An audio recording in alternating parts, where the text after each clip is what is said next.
Welcome to the Dire Wolf Show, where we believe that America is exceptional and that our constitutional rights should never be infringed. I am Dire Wolf. On our show, we bring you the truth and debunk fake news. If you love laughing at the insanity of the regressive left, sit back and relax. Boy, do I have a show for you.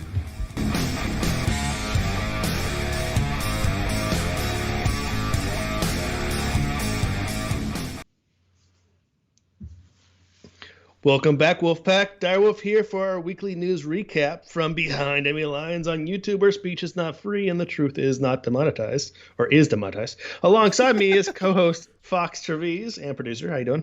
Oh, not too bad, not too bad. How you doing today? It's doing well. It's a day. It's a day.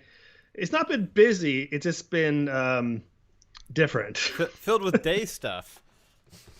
Yes, lots of day things were happening. So much day. Anyways, please follow us on Getter, by the way. You got Fox Trevize and Dire Wolf Media and Foxes. Yes. Follow us all those places on Getter. Best Foxes on Getter. Yes. I want to make a special thank you to everyone who supports us. All those likes, shares, subscribes, and donations. We appreciate all of them. I mistakenly deleted the list of people who support us, but you know who you are because we say it in every show except for this one. Among them are the White Lion, Timberwolf, Slowpoke. We got White who Wolf, else? Timberwolf. There's a lot of you guys. White Lion, Nathan, Cameron, Tetris Freak. Other white things. Dire Wolf Media, sponsored by Whiteness. Thank you. Yes, we have those white supremacy meetings and also the male supremacy meetings all the time, the patriarchy meetings.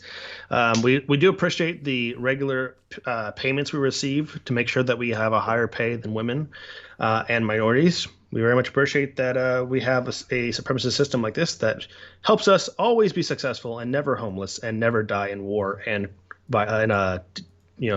dangerous jobs. Absolutely. Yes. So, because if we didn't have supremacy like that, it would be a really terrible supremacist system if it just didn't work. So before we get to our shows, our real stories, let's do a funny clip. So a surprising statement from Biden. It's actually one of the few good pieces of news from Biden. I know it's shocking, but according to Vice President Joe Biden, we have 106% of Americans vaccinated. Wow, let's watch the video. That's up from like 50% of Americans that they were saying before. So if 106% of Americans have been vaccinated, why I can only assume they created camps, forcibly arrested and vaccinated half of the country, plus 6%. Or maybe they've unvaccinated half the country. I don't know. Okay. Yeah, let's find out. Let's see what Biden has to say here.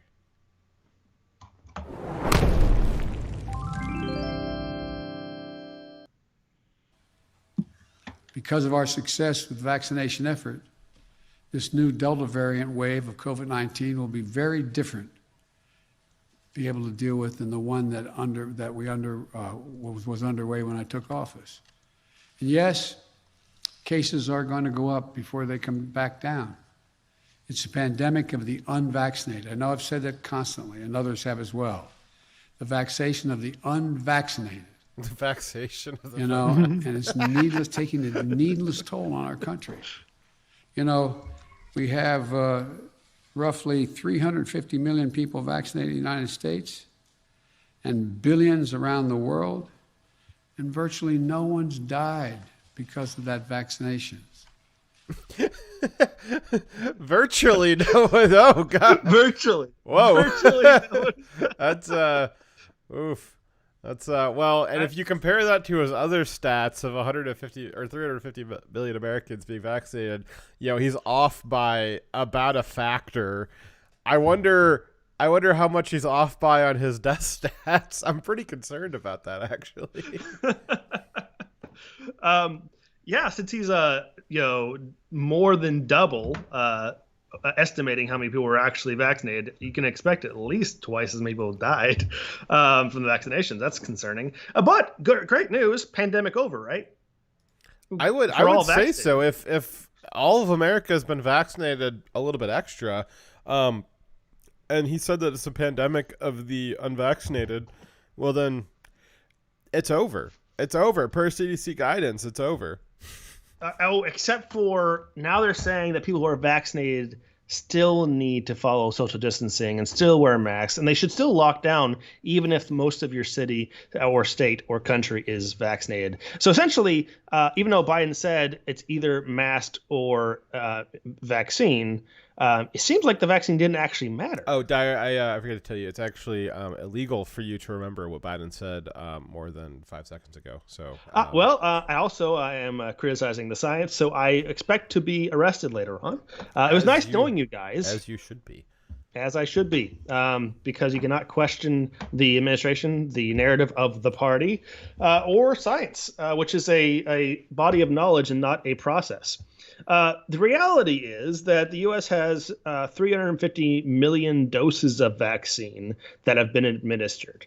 That is doses, and you know that a lot of the vaccines require 2 doses, and some of those doses are a large portion of them don't actually go into arms. They are wasted because they are not used. Well, let's be more clear about that, because the places where they're being wasted is in places like New York. As we remember from a few months ago, DeSantis got in a whole bunch of trouble. They said that maybe he committed federal crimes because he was stealing vaccine, because what he was doing was, when there was a day to give the elderly, back when we were tranching it out to the elderly first, if they ran out of arms for old people to put the vaccine in, he's just said, okay, anybody in the city, come, we got about another hour and a half before the vaccine goes bad.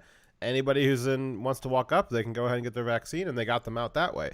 Whereas in New York, they allowed millions of doses to go bad on the shelf because they didn't want to let anybody jump in line, even if there was no old people left because they had all died already, to put the vaccine in their arm. So you have places like Florida where they use the vaccine efficiently and in a way that made sense, versus places where it was wasted. So I just wanted to make sure that we were clarified. But Fox, the party says that it's not about the practicality. It's not like actually getting vaccines to people who want vaccines. It's about having a process that is anti-racist, that goes towards disadvantaged groups first and excluding some groups, like white men, for instance, and excluding some cities that are predominantly white, even if they include large portions of minorities, as long as the process appears to be anti-racist. It doesn't matter how many vaccine doses are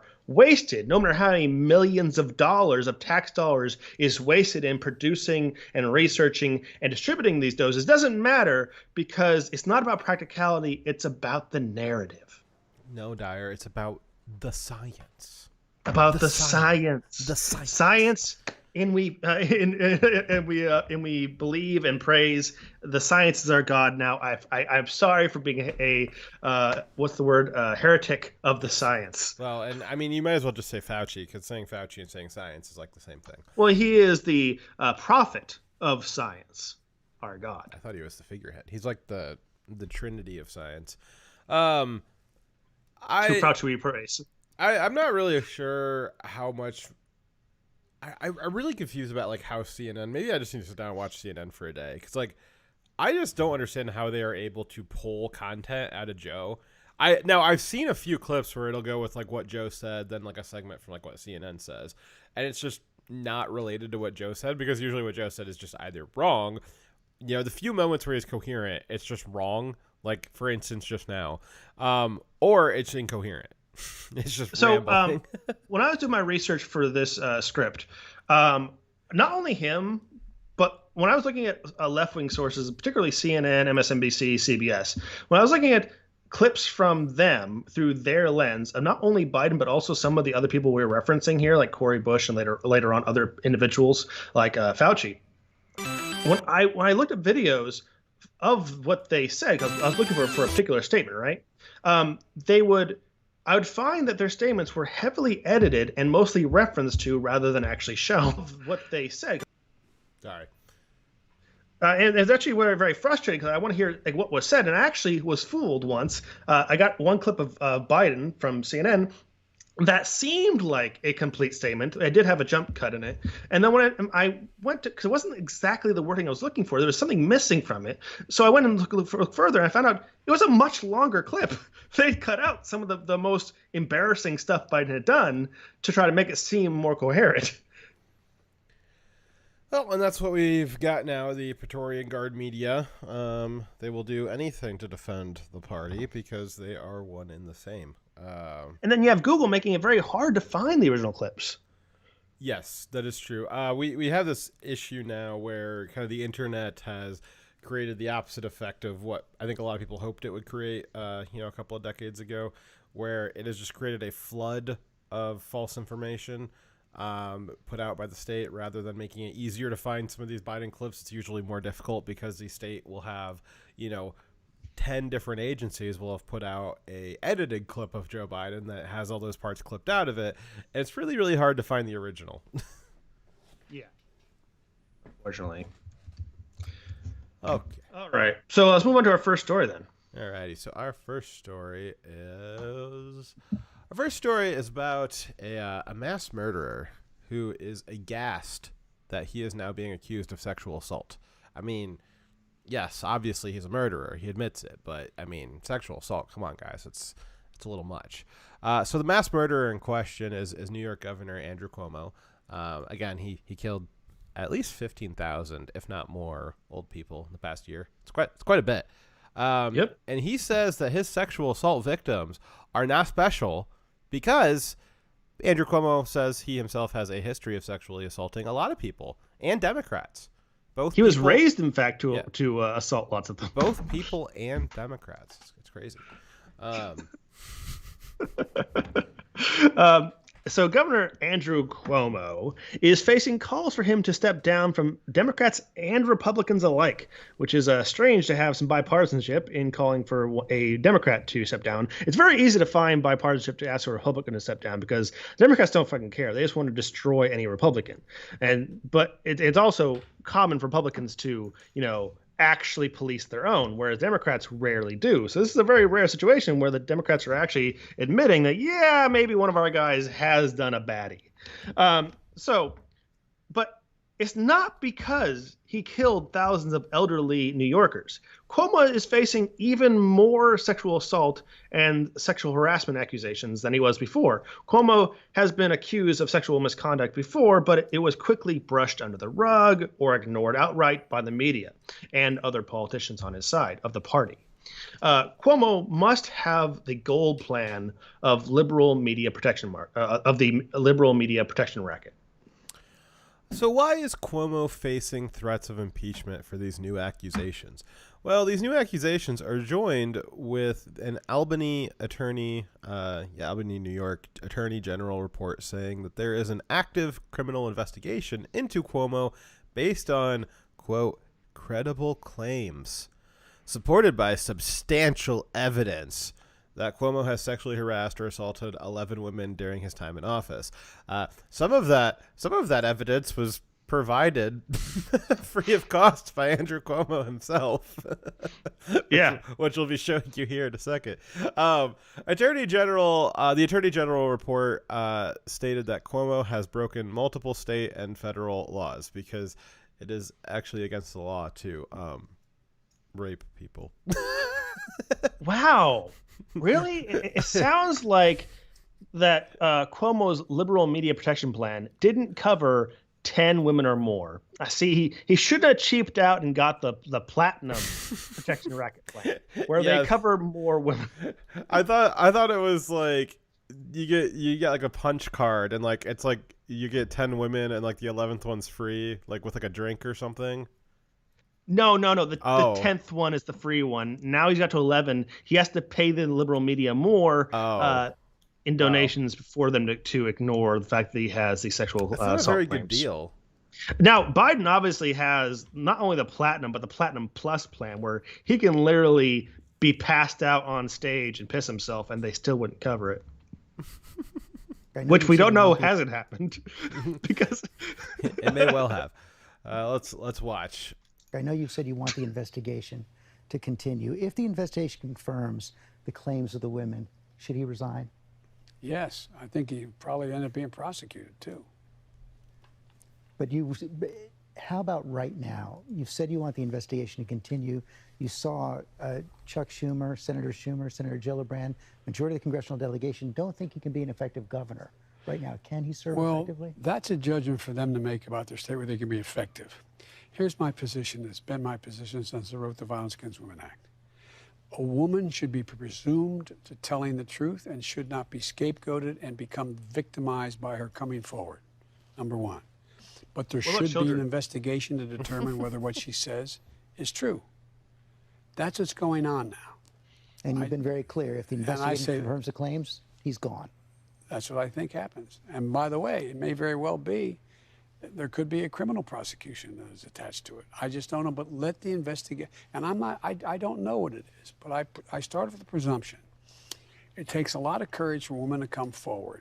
Some are not. Anyway. It takes a lot of courage to come forward. Okay, should be stop. taken seriously.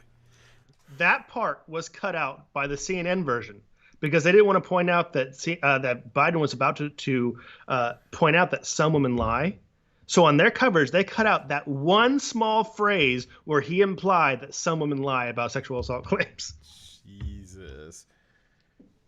Oh, man. The correct answer to that question as president, though, is it's inappropriate for me to comment on this, so I'm not going to. I do want to point out this is a governor whose name he did know. That is true. That is true. Yeah, you got a few more seconds on this one. They got another one here. And it should be investigated, and that's what's underway now. So Biden clearly said that Cuomo should step down if the allegations were confirmed by the investigation that was ongoing. Well, he's talking about the AG investigation, which has just ended, and a report was filed. Here is the AG saying the contents of the report.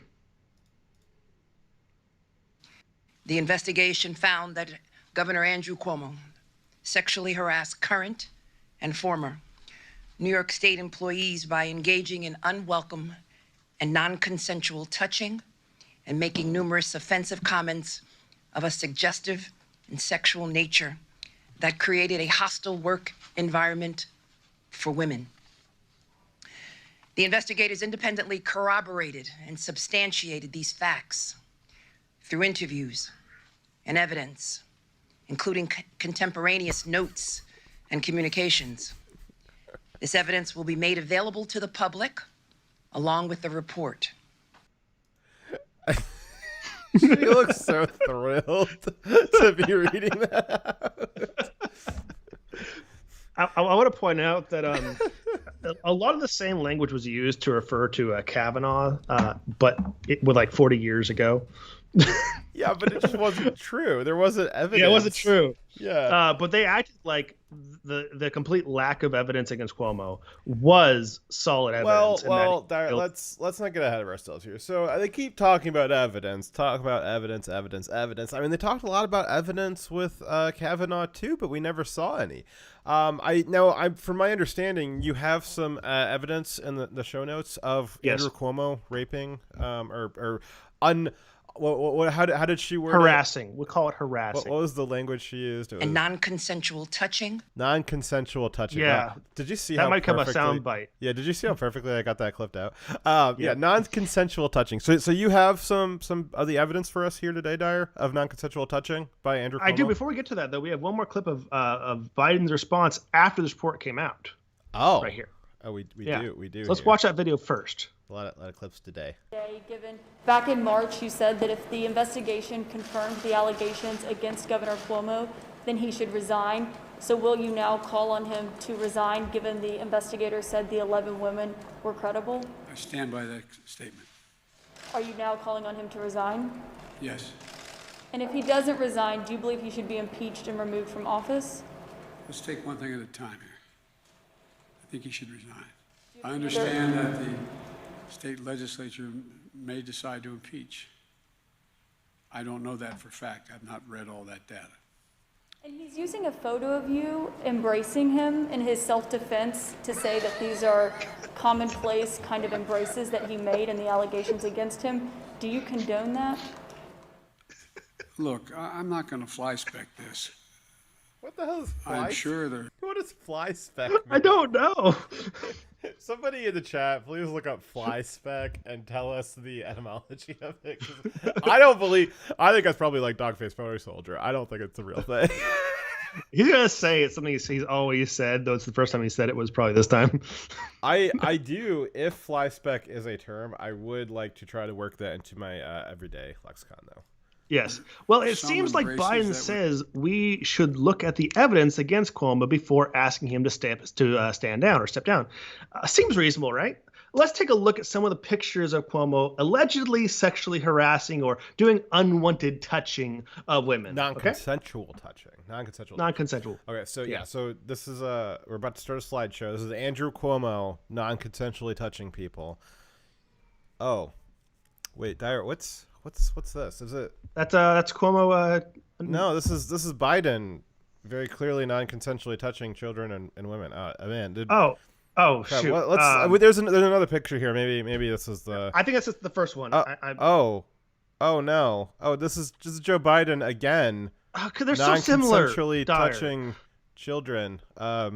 I just googled unconsensual touching. I mean, to be fair though, I mean you must have cherry picked these, right? Like there can't be that many pictures of Joe Biden non-consensually touching women and children, right? Well, I mean, so the next one, yeah, we'll just go on to the next. It's not a big deal, Dyer. Don't worry about it. Oh God, no.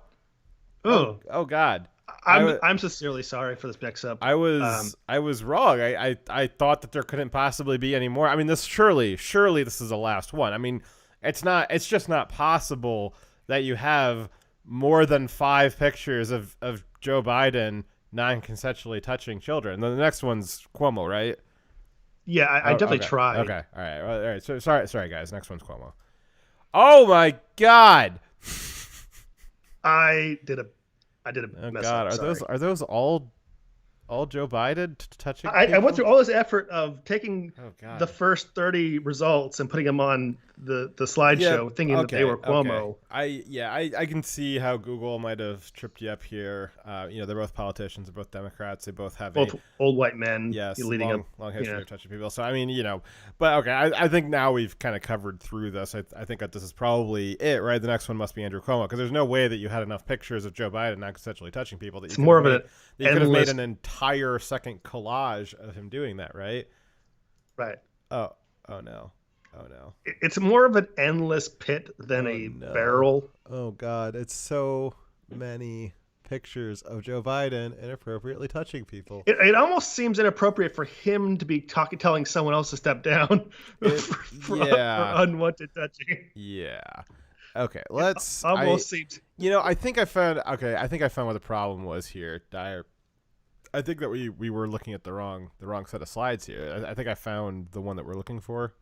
Is this one? Is this one in the notes? Is this the correct one? Yeah, that should be it. Okay. Let's try this. Yeah. Sorry guys. I mean, that was Dyer made the slides today, so normally that's a big mix up, right? Yeah, my bad. Yeah, it's just, all right. Okay. This one's Andrew Cuomo now. Okay. Let's listen to Andrew Cuomo's defense of non-consensually touching people. Although I am curious now, does Joe Biden have some kind of defense against non-consensually touching people? Indeed, there are hundreds, if not thousands, of photos of me using the exact same gesture. I do it with everyone, black and white, young and old, straight and LGBTQ. Wait, is this a confession or a defense? Is he confessing? Friends, strangers, people who I meet on the street. After the event, the woman told the press that she took offense at the gesture. And for that, he's sorry. So was that was that his defense or was that him like I don't know, was that like a guilty plea? So let me get this straight. Part of his defense was to say, yeah, I did that, but I do that to everyone. I remind you that Cuomo has long touted himself as a strong supporter of women's rights and an advocate for zero tolerance policies against sexual harassment. And he has called for other people to be removed from office for far less than what we currently have in his own admissions. Let's take a video of I seem to remember him having some words for Justice Kavanaugh. Yes, he also had some words for another person who was in New York that he told to step down. Let's watch that video. All right. The revelations about Attorney General Eric Schneiderman were shocking, disturbing, and just really in a political environment where almost nothing seems surprising anymore. I have tremendous accolades for the women who came forward. That is the essence of this Me Too movement and this Me Too moment. Women who have suffered for many years from sexual harassment, having the courage to come forward. We've seen it in fields all across society. We've seen it in media. We've seen it in corporate. We've seen it in film. We've seen it in government. I think these women were especially courageous. They were dealing with the Attorney General, the top law enforcement. According to the article, they were threatened not to say anything, and they came forward anyway. And that is to be applauded individually, and I think that collective movement is to be applauded. Now, it's interesting he talks about retaliation because a developing part of this story is that Andrew Cuomo used the levers of the state to harass the women that came out against him and to retaliate against them professionally and politically. Yep. So he doesn't seem to have these opinions about the women who come out against him. He only supports the Me Too movement when it's going after other people. He wasn't praising the women who went after him as being heroes and brave and just for coming out and accusing someone of sexual harassment and outright just believing whatever they say without having to look at the evidence. He has taken a very different tone when he is now the target of the Me Too canceling. You know what it is? I think that for a long time, conservatives have made a mistake in saying, do the Democrats think that we're stupid? No, they don't think that we conservatives are stupid. They know that their liberal voting constituents are stupid. They don't think that we're stupid. They know their voters are stupid. And so Andrew Cuomo can just say whatever the hell he wants because he knows that his absolutely brain-dead voters in New York will just, oh, wow, Andrew Cuomo is such a good guy. I would vote for him. He was saying this shit while he was still abusing women, allegedly. Just want to point that out. Well, and that, while he was still verifiably murdering old people. Well, this is actually before that, but yes. Well, I don't want to, allegedly before it. We don't know. Well, there is a date stamp Dyer, on that if somebody kills 15,000 people over the course of a couple of months, do you really think that's their first time? Ooh, good point. I'm just asking the questions. He's definitely established a trend. So, all right. As per usual with Direwolf Media's story numbering conventions, this was story Z. Our next story is story 5. All right, so our next story is are you ready to move on here, Dyer? Yep, I am. All right. The family of Ashley Babbitt is suing the Capitol Police for wrongful death, which is probably correct. Ashley Babbitt's family stated that the video of the incident where Ashley Babbitt was murdered proves that the plainclothes officer who shot her did not give a verbal command or warning, and that the U.S. Capitol Police is liable for her death. Ashley's family then said that they will sue for her wrongful death and are seeking $10 million in damages. Now, I will right off the bat go ahead and say that not receiving a verbal warning before an officer shoots is very thin and non-existent, in my opinion, evidence. It's not required. Yeah, so I don't think that that's going to be a good cornerstone for the case. I think that's. I don't think that she established. There's a better argument. So I'm trying to say. Yes. So the argument that she was not given a warning, well, that's not even a requirement. So that's a bad argument. But it's the fact a that she non-starter for a lawsuit. She didn't present a deadly threat, and because there's multiple officers on the other side of there that could have arrested her, and we've shown that is the policy of police departments, is when they're able to in a riot or in a protest, when one person is doing something illegal, if they're able to arrest them and pull them out, they do that. They don't just shoot them. That would be more in line with the police department's policy, general police department policies. I don't think that the Capitol Police have a different policy where they're just allowed to just shoot anyone who's not presenting a deadly threat, who is trespassed. That was her crime, trespassing, right? She didn't have a weapon. She wasn't presenting a deadly threat. So they're having a seek. Because a couple police, they're having to seek a civil suit because the Capitol Police did not investigate, and the Biden administration did not investigate. So they can't take. There's no criminal charges against the officers that shot her because the Justice Department is refusing to. Nazi the Capitol Police are facts. refusing to How dare investigate, you. and they're refusing. Why to would you charge. do that? Sorry, I am late to the stream. Was doing all the prep work for a stew. Hope you guys are having a good Sunday. It's borderline torrential rains outside here. Well, thank you very much for the $10, Adder Lupus, and I hope that your stew turns out wonderful. Thank you. Let's see here. So Ashley Babbitt, she, prior to her murder, served her country for over a decade as an Air Force police officer. Oh, I didn't know she was an MP. She left the military 3 years ago and became a small business owner of a pool servicing company. She was unarmed, as were all of the rioters and protesters that day, because there has been zero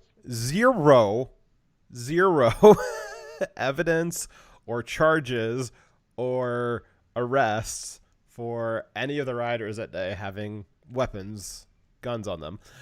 So she was unarmed, as were all the rest of them. She had been of a different political persuasion, BLM, the media would have demanded justice for Ashley Babbitt. But because she was a patriot and a Trump supporter, they call her a domestic terrorist. Democrats like Cori Bush, who have literally called for terrorism and support domestic terrorists, dare to call Ashley Babbitt a terrorist. When the terrorists are calling you a terrorist.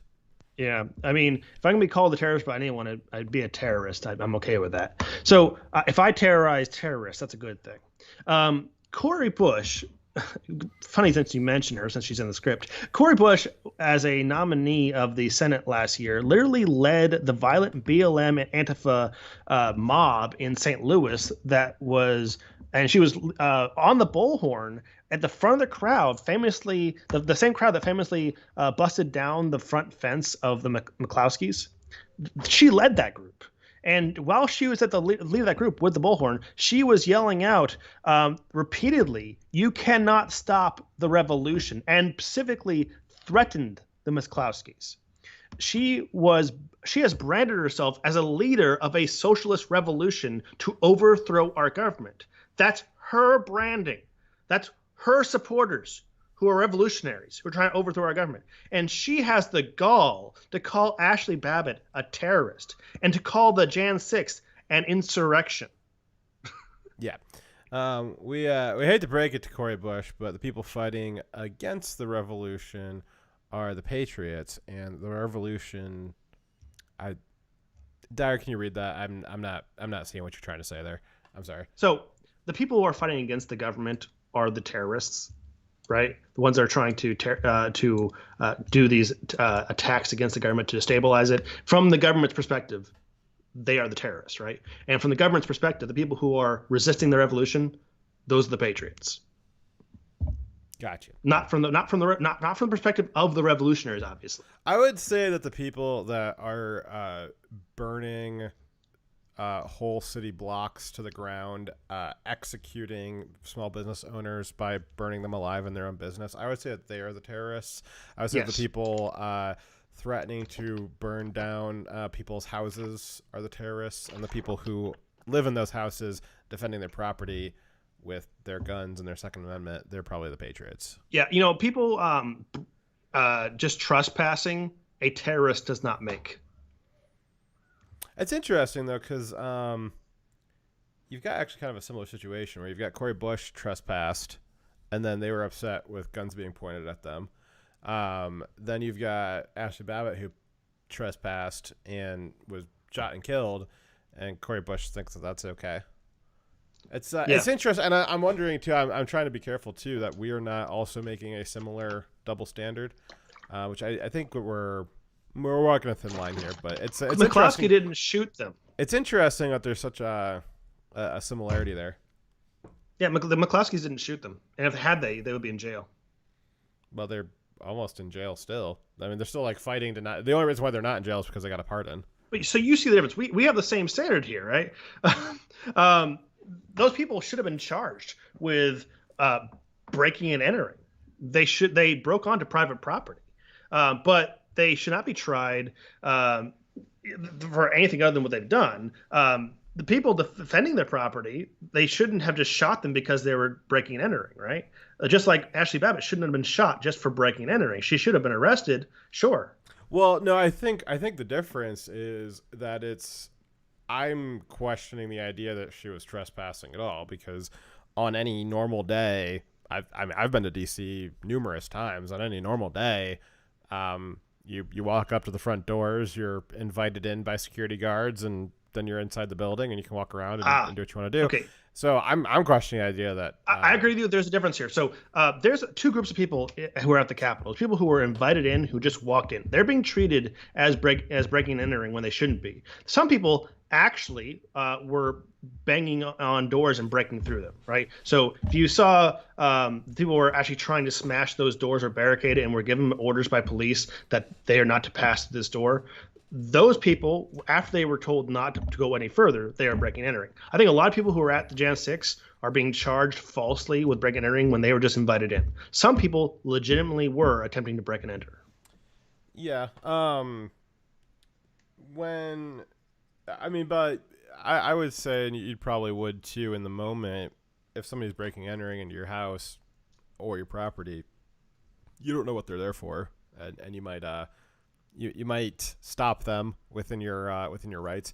I don't know. It's I really the whole honestly the whole Ashley Babbitt thing, I'm really, really tired of it, because it's such in my opinion it's a giant fucking distraction at this point, because she shouldn't have been there. What happened to her shouldn't have happened to her, but she shouldn't have been there. And so you have to waste a lot of time, like, being extremely nuanced discussing it with her, when it's far more important to, I think for the country at large, it's far more important to get to the bottom of what in the hell was actually going on that day. Why did Nancy not allow for reinforcements to go in? Why does it look like they engineered a situation in which they had lots and lots of people enter the Capitol and they tried to engineer some kind of false flag event? That's what I'm more concerned about. And unfortunately, this Ashley Babbitt situation just gets into this like overly nuanced conversation about like, well, she was just trespassing, and trespassing isn't a death sentence, and this I don't know. It just seems like it's kind of a tree that's blocking the forest of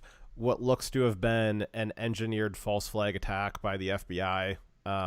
That's my opinion. That's the big picture of this story, of course. Yeah. She is still a focus because she's the real human cost of the event, of the false flag, right? This was one of that plus all the people being tortured in jail right now. Yeah, that's the human cost. And that's an interesting story too, and I think that maybe is something that needs to be more presently focused on. Now, again, I'm not saying that what happened to her is correct or should have happened, or that I'm not upset about it, but it's just from like a scale of importance. And I know it's easy. A lot of commentators, it's easy to put like her face to it because she's the one that died, right? Same way the Democrats are pretending that certain officers died on January 6th and pretending that they didn't die on January 9th just so they can put a face to it. Because when you for both sides, it's a very good emotional trigger that you've got a face to something. It's like, oh my God, that person died because of this thing. Now I'm all up in arms about it. And so I can kind of get that for like I guess the right is kind of using. And when we have a show every single week or even more often, you can't just keep repeating the same big picture part. You got to show different parts of the same story so that you develop a full image of it over time, Yeah. So yes, it's not the most important thing, but we also cover not the most important part of stories all the time. Yeah. We already covered the most important part. I got you. I'm just saying, like, I'm not saying that we shouldn't have covered it. I'm just explaining the context of it, where I think. You're prioritizing, you're contextualizing it. I get it. So just for like everybody else, that I guess this is like a status update for like what's going on, but just I hope that the people who have the capability of doing something about it, like people in Congress. For focusing on investigations. Should Ashley Babbitt be a part of it? Sure.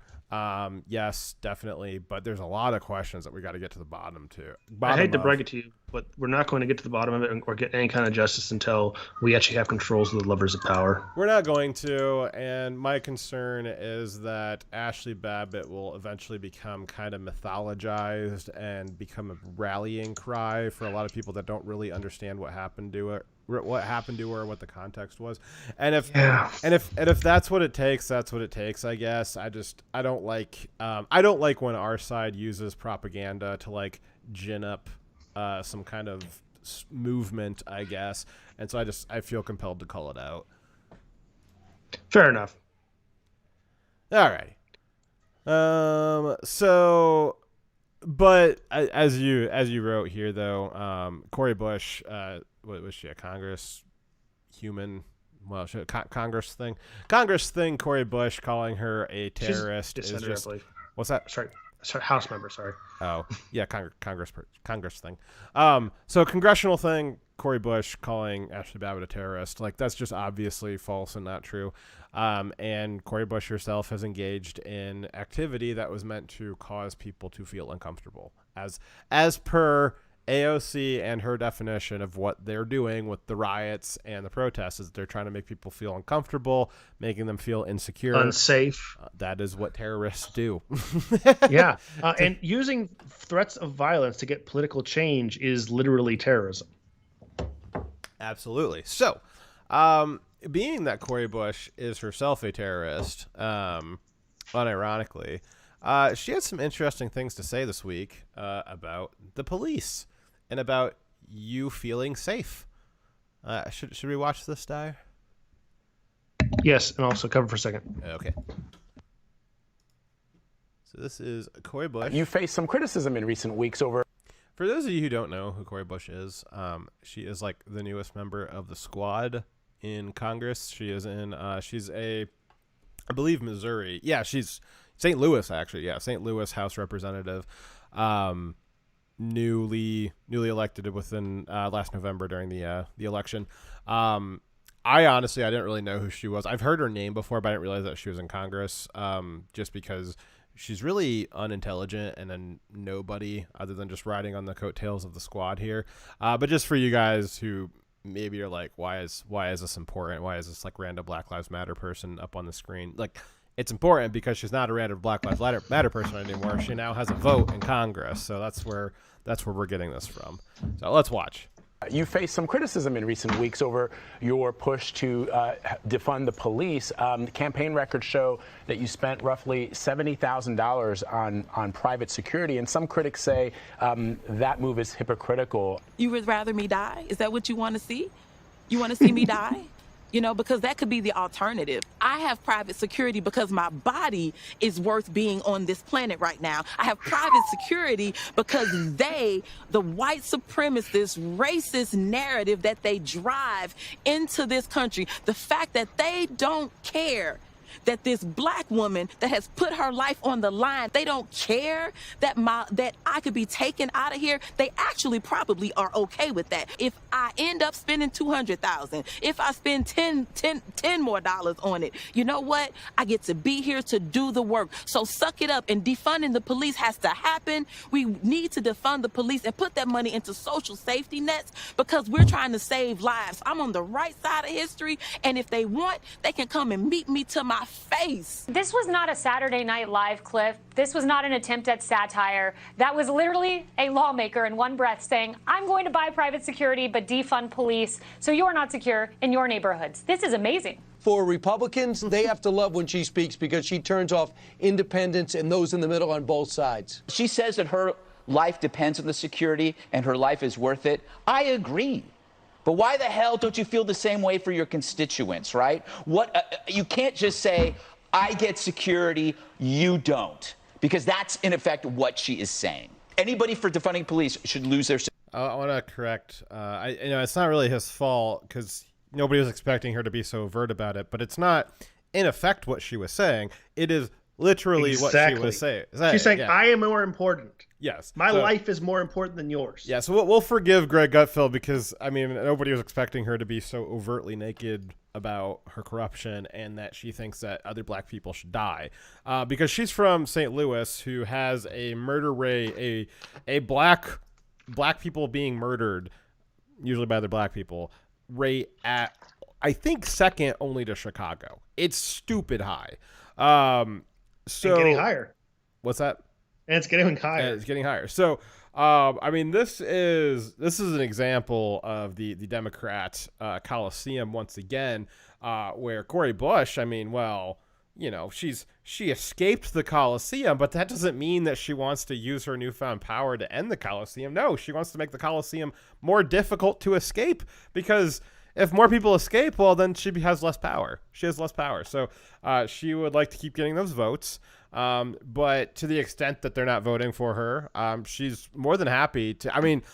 She's from a district in St. Louis, which I think is probably like 20 to 30 points Democrat, maybe even more.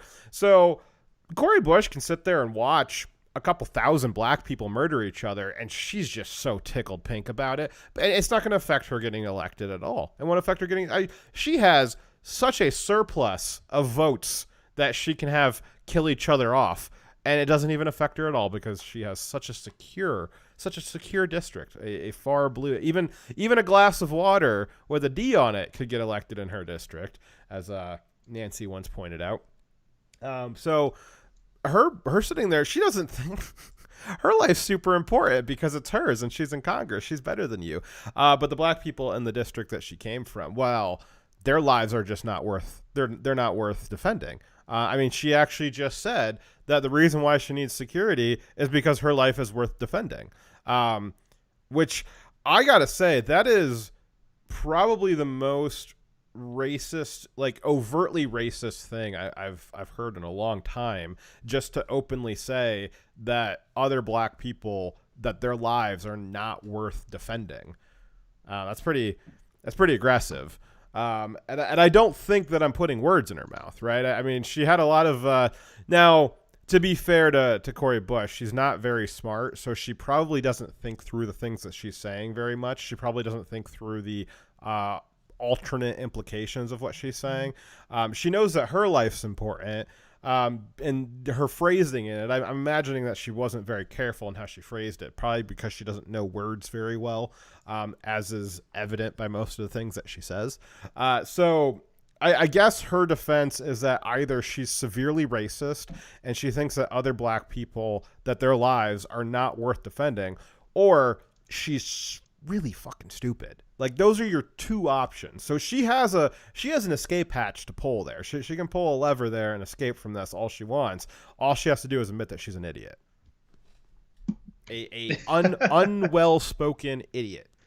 And otherwise she's a racist. That's the only two options you got there. Yeah, or she's an elitist, where she believes, like every communist leader believes, is that they're so important and everyone else is expendable. Well, I don't think that elitists and racists are. I don't think that's mutually exclusive. No, they're not. It could be both.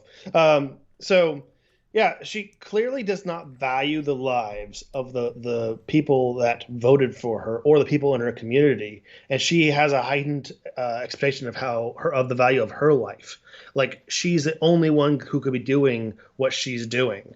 I hate to break it to you, but no one's that important or unreplaceable. I'm sorry, but the thing is, I don't have a problem with government leaders having security, because I think everyone should have security. I think we should have police forces that actually are effective, who protect our communities. And I understand that they are more at risk in a way, so they can have some private security. That's fine, as long as they're not, at the same time as they have private security, taking away security from the people who voted for them. Honestly, the elected officials should be the least secure people in the country. Whatever your level of government is, whether it's city, state, federal, whatever the level is, the elected officials should be the least secure, because them being the least secure ensures that the baseline of security for society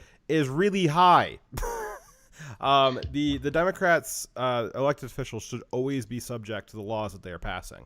That's what I was going to go for. Is like that's the standard I want. Is any law that they pass, they need to be affected by it. It should not be that the president has. I think even up into the president. Maybe it's a radical idea. Maybe it's only radical because we've become so complacent with it for generations. But I think even the president should not have additional security as to us. I don't. If it is not secure for the president, then I think that they've done a bad job of making it secure for me.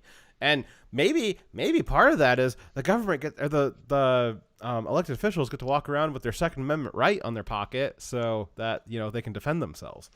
Imagine if Congress, instead of having their own secret police that they use taxpayer dollars to fund, what if they were more like Marjorie Taylor Greene, where they said, well, I'm going to do what every American has to do, and I'm going to take my self-defense into my own hands, and I'm going to use the rights that God gave me and the government defended to carry a gun around and defend myself.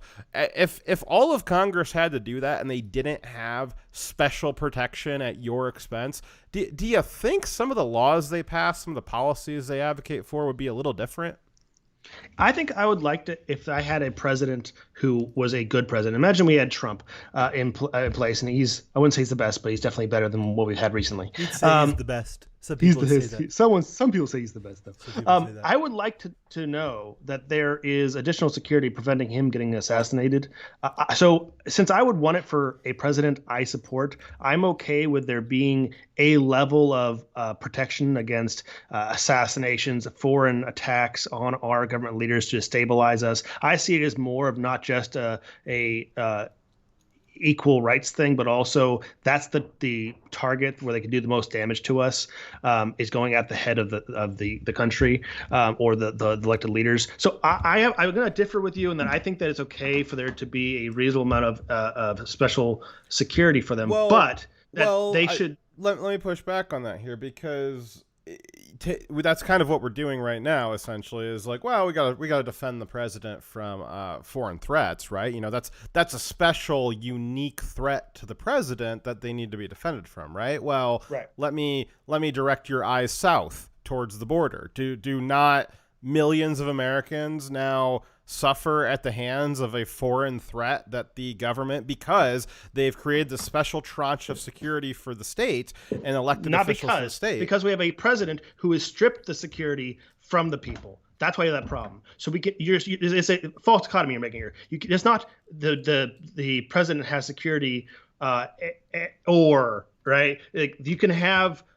If the president couldn't have security, and the president also sure that he's providing for the security of the people, which is actually his fucking job, is he should make sure we have border security, make sure we have, for him, it's federal police wherever it's necessary. Mostly the states are taking care of the police in your community. But our government leaders should not be allowing what's happening. So because he's not providing for the security of the state, he shouldn't have security. Because I'm saying he should be affected by the laws he's passing, right? But no, and that's why I'm saying that if you didn't allow for this special security exception for state officials, then they wouldn't have a yeah, I know it's their job to defend the border, but they have the option to not do their duty because they have special security. My point is that if they didn't have special security, they really wouldn't have a choice but to do their duties. That's kind of my point, is that it's a self-regulation mechanism. I think you can't provide special security like the president has to everyone. What you can do is provide responsible borders and community policing. By community policing, I mean just police in your communities, not what they refer. There's a term that means something else. I don't mean that. I think that those are two different things. Are both necessary. Yeah, and I don't want the exact. I'm intentionally being a little not extremist, but trying to think of the word here, but very, very definitive in saying it's got to be exactly this. But I think in the discussion, what we're seeing though is that there is kind of a sliding scale of it, right?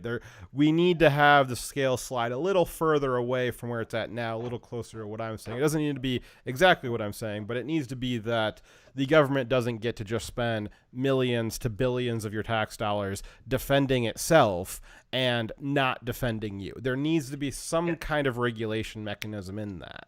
It doesn't bother me that some Republicans, and this is the high end, right? Some Republicans that, when I did my research, were spending $20,000 to $25,000 a year on private security because they aren't, for the most part, advocating for defunding the police. They actually want to have security for our states. When the Texas government is, doing the best they can to protect the Texans, and they're being hamstrung by the federal government, or when Florida is doing the best they can to protect their citizens, but they have Biden busing in immigrants into their communities, are providing a threat to their community. I don't want to take away the protection from those government leaders because they're doing their best to protect their communities. But I do have a problem when we have senators, Democrat Senator Rochelle Warnock and Mark Kelly, who are spending $130,000 and $115,000 respectively on private security, while they also are advocating for the defunding of the police in their communities. Yeah. Remind me, Dyer, there was what was the last attack on Congress? There was a certain party that attacked a certain other party with a gun. Do you remember? Do you remember which party that was? You're not talking about John Wilkes Booth, are you? No, I'm talking about the Bernie Sanders shooter. Oh yeah, right. I was like, okay, yeah. So we do have in very recent memory one party overtly attacking another party with guns, like lethal force, and it was it was Bernie Sanders shot, one of his supporters shot at Republican congressman, severely wounding, nearly killing several of them. Scalise, right? Scalise? Yeah, Scalise. Scalise was one that was shot most severely, though not the only one. So you see what the Democrats are willing to do. You see what the more extremist wing of the Democrats is willing to do. And so I understand the fear that someone like a Cori Bush has, because she's scared that we might do it to her first. I don't think we're going to, but I think that what she has planned for the rest of us, I think she's very concerned that it might happen to her first. And so you got to ask, well, what does she have planned for us? Well, what do you think that she needs $200,000 worth of security for? Well, I mean, she's already showed her cards. She already says what she wants. She wants to overthrow our government. She's part of the Democratic Socialist of America, which is this communist, by the way. So she wants to destroy our way of life, our government, and our economic system. And she wants to, in doing that, that would require the killing of millions of people. Yeah, but Dyer, it would be the Democratic killing of millions of people, and the imprisoning or putting people in gulags, millions of them. The Democratic putting people in gulags. What she wants to do to us is inherently violent, she lives in fear of violence. Democratic violence. let's use the terms that we're given here. I thought we were stopping referring to them as the Democrat Party because they're just the party. No. She's saying that she's Democrat socialist. I'm saying that. Oh, right. When they decide to do violence, it's not just state violence. It's democratic violence. Decided together. Yeah, it's democratic socialism. It's democratic. 3 wolves and a sheep discussing what to eat, right? Yes. Democrats. The sheep, obviously.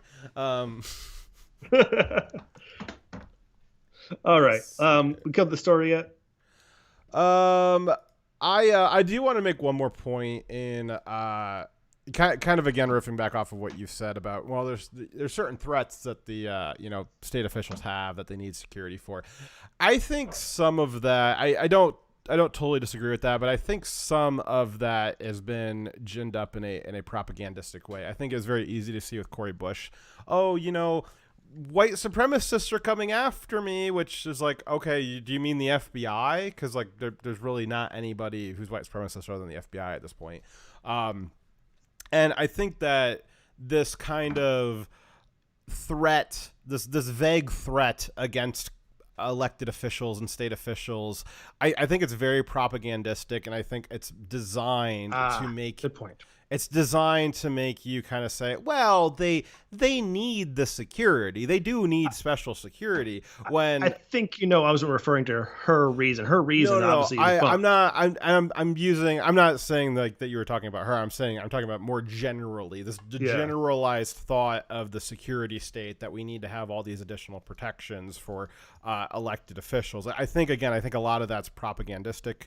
I think maybe there is some threat, but the amount of threat does it warrant having even the Capitol Police as is, much less having the Capitol Police be expanded into a new intelligence super state where it's got 150 field offices, which they're currently working on. Well, the Democrats, the party is well known for their excess, right? So think about how much private security $70,000 buys. She's got us like a freaking private army taking care of her when she doesn't have that level of threat. So you've done private security for.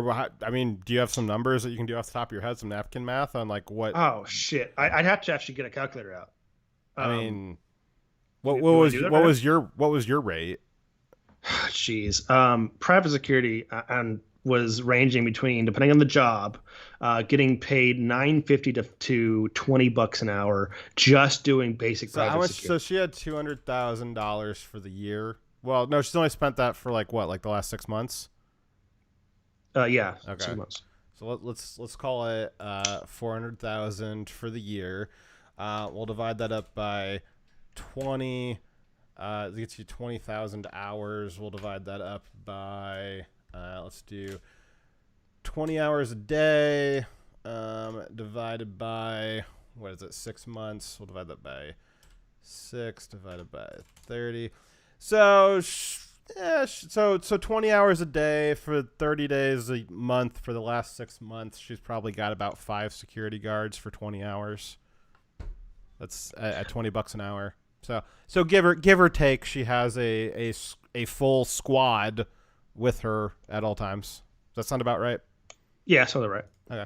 So yeah, so she gets a hit squad, 5-man team to walk around with her all day, and you get to get shot at by the people that voted for her. Enjoy. Yeah, fun stuff. So I think that there is some amount of security that should be provided for when they go to a higher risk event or something like that. I don't think they should be getting followed around by security all day. But what is a higher risk event, Dyer? I mean, I don't know. I know that we're looking at this from like a modern context, but you roll the clock back even just a couple of years. It's really easy to forget, just because the left is the primary target right now, to the exclusion of a lot of other targets, just for who's destroying the country the fastest. But you roll the clock back a few years, and you gotta remember the Republicans were equally absurdly irresponsible with government spending, ginning up conspiracy theories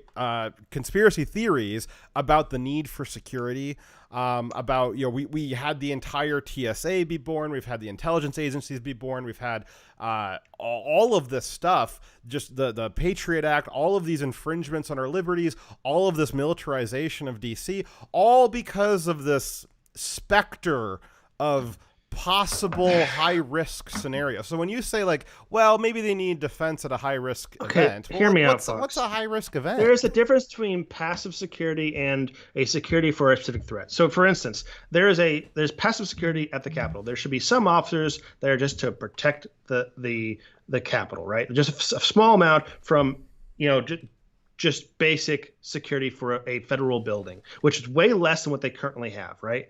And then there's you have a speaking event. When my wife went and did a public event, she had 4 people there for security. That's because when you invite 1,000 people into a small building and they all have a specific interest in a person, possibly good or bad, you do need some security for that person to protect them. So when they have a big speaking event, I don't begrudge them for having 4 or 5 but your wife people. Didn't steal money from me to fund that. Okay, yes, right. But I'm sure that you would want the person you voted for, that's your leader, that's leading your state or your country, to not get killed. I would want, I would also like me to not get killed. So I have the same. But it's not the same. You don't have 1,000 people coming to be in close proximity to you, some of them with good or bad intentions, and everyone there knows you. Right? I'm not saying that you can't have the regular cops. Well, we're just going to redeploy them a little bit thicker at this event because there's going to be a lot of people there, and it kind of maintains the police officer to civilian ratio in that area by redeploying more of them to that event. That's fine. What I'm talking about is full-on privatization or full-on bureaucratization, for lack of a better term, of creating new exclusive security that is not available to the general public. She is purchasing private security that is not available to the general public, and she's using funds from the general public to do it. The various security state apparatuses, the intelligence agencies, and the Capitol Police, all of that is exclusive to the state security apparatuses that are not available to the common citizen. That is what I don't like. It's this creating of or purchasing with taxpayer dollars exclusive protection that is not available to the general citizen. Do you think you need a private military too, or you need control of the existing military that's available to the federal government? Do you need to control? You need to have your own intelligence apparatus too? What do you mean? So if I'm hearing you wrong, tell me. You're saying that because the government officials or the government has access to security and intelligence apparatus that we don't, that they shouldn't have it. Well, in theory, they're not using that against us, right? But in practice, they obviously are. So I'm talking about what they're doing with it in practice. Well, I think the government does need to have a military and intelligence related to defense of the country. I admit they are not using it correctly. But I don't think that I personally or everyone needs to have their own military and intelligence and security police department. I think we need to all have equal protection. But I think that there is some stuff that we entrust the government, like the control of the military and control of the intelligence apparatus, stuff like that. I agree that they're not using it right. Well, no, if they're going to be using the intelligence apparatuses to defend the country and the border integrity of the many states, that's fine. But I'm not going to sit here and pretend that that's what they're using it for. They have, I would say, well, obviously 100% of the FBI, because the FBI is meant to be a domestic organization, but 100% of the FBI, and I think over 50%, possibly up to 75% of the NSA resources are all pointed inwards right now. That is the issue. So in theory, if we're kind of scoping out on paper kind of our idealized form of government and idealized form of bureaucracy, I completely agree with you. I'm talking about the practical application of it as it stands right now. When I'm saying the intelligence state, I'm talking about the intelligence state, which is illegally against the Fourth Amendment pointed inwards. That's what I'm talking about when I'm saying exclusionary. To the 1 out of 10 NSA agents or 1 out of 100 CIA agents that's not pointed inwards. I'm sorry that I've besmirched your character. Please continue on as you were. But it's to all the other ones is what I'm talking about when I say the intelligent state, that they have this exclusionary defense of the state that is not available to the general public. And I think we have gotten both off topic and off your original your theory. Also, I think we've also gotten very far off your original theory related to the original story. So though this was a fun, non-scripted, let's say, topic, I think we probably should get on to the next story. Let's do it. All right. So our next story is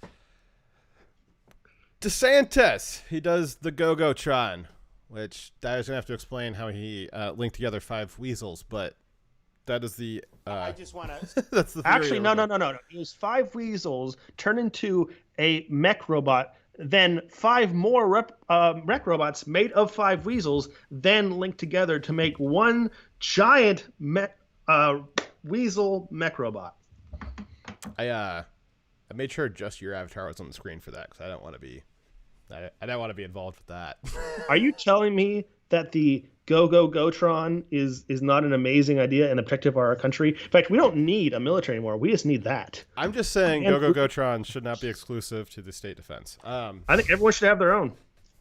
I think that they should be better animated. But all right, so the Biden administration is not restricting the movement of quarantining illegal immigrants that he is dumping into the states across the country, like Florida and all the other 49 states. So here is DeSantis responding to Joe Biden's.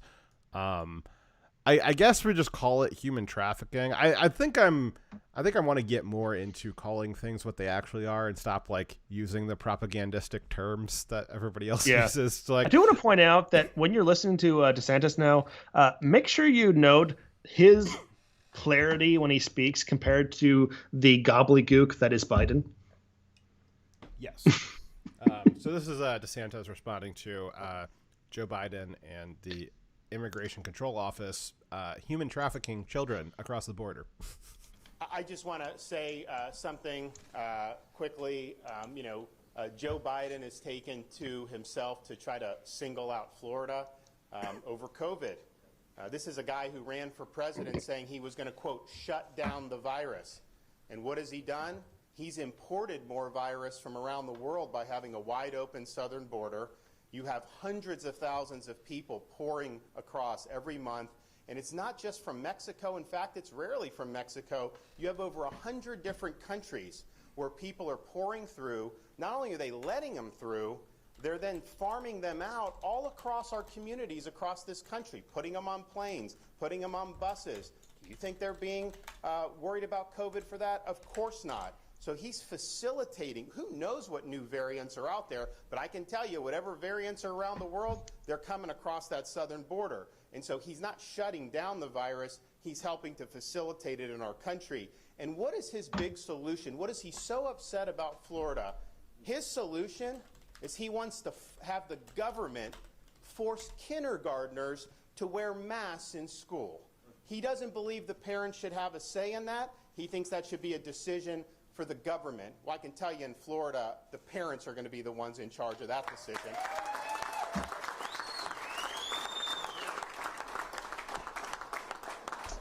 And one of the major medical people in his administration just recently told parents that they should be wearing masks at home when they're around their own children. This is insane.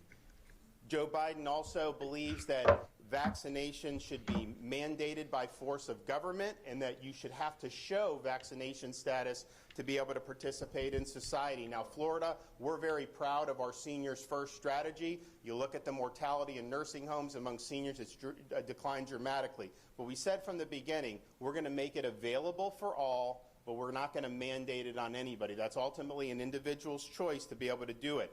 Biden, he rejects science because he denies the fact that people that recover from COVID have long-lasting immunity. And that's been proven time and time again, and the data is very clear. So his vision is, just like in New York City, restaurants should ban young kids from being able to go in because they're not eligible for vaccination, and law-abiding citizens have to produce proof of their medical records just to go to the gym or attend an event or just to participate in everyday society.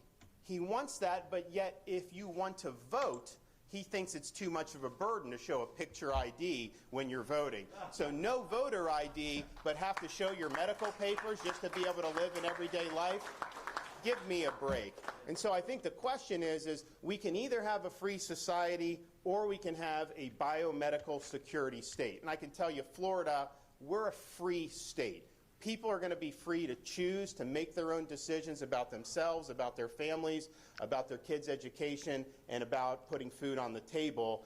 And Joe Biden suggests that if you don't do lockdown policies, then you should, quote, get out of the way. But let me tell you this. If you're coming after the rights of parents in Florida, I'm standing in your way. I'm not going to let you get away with it.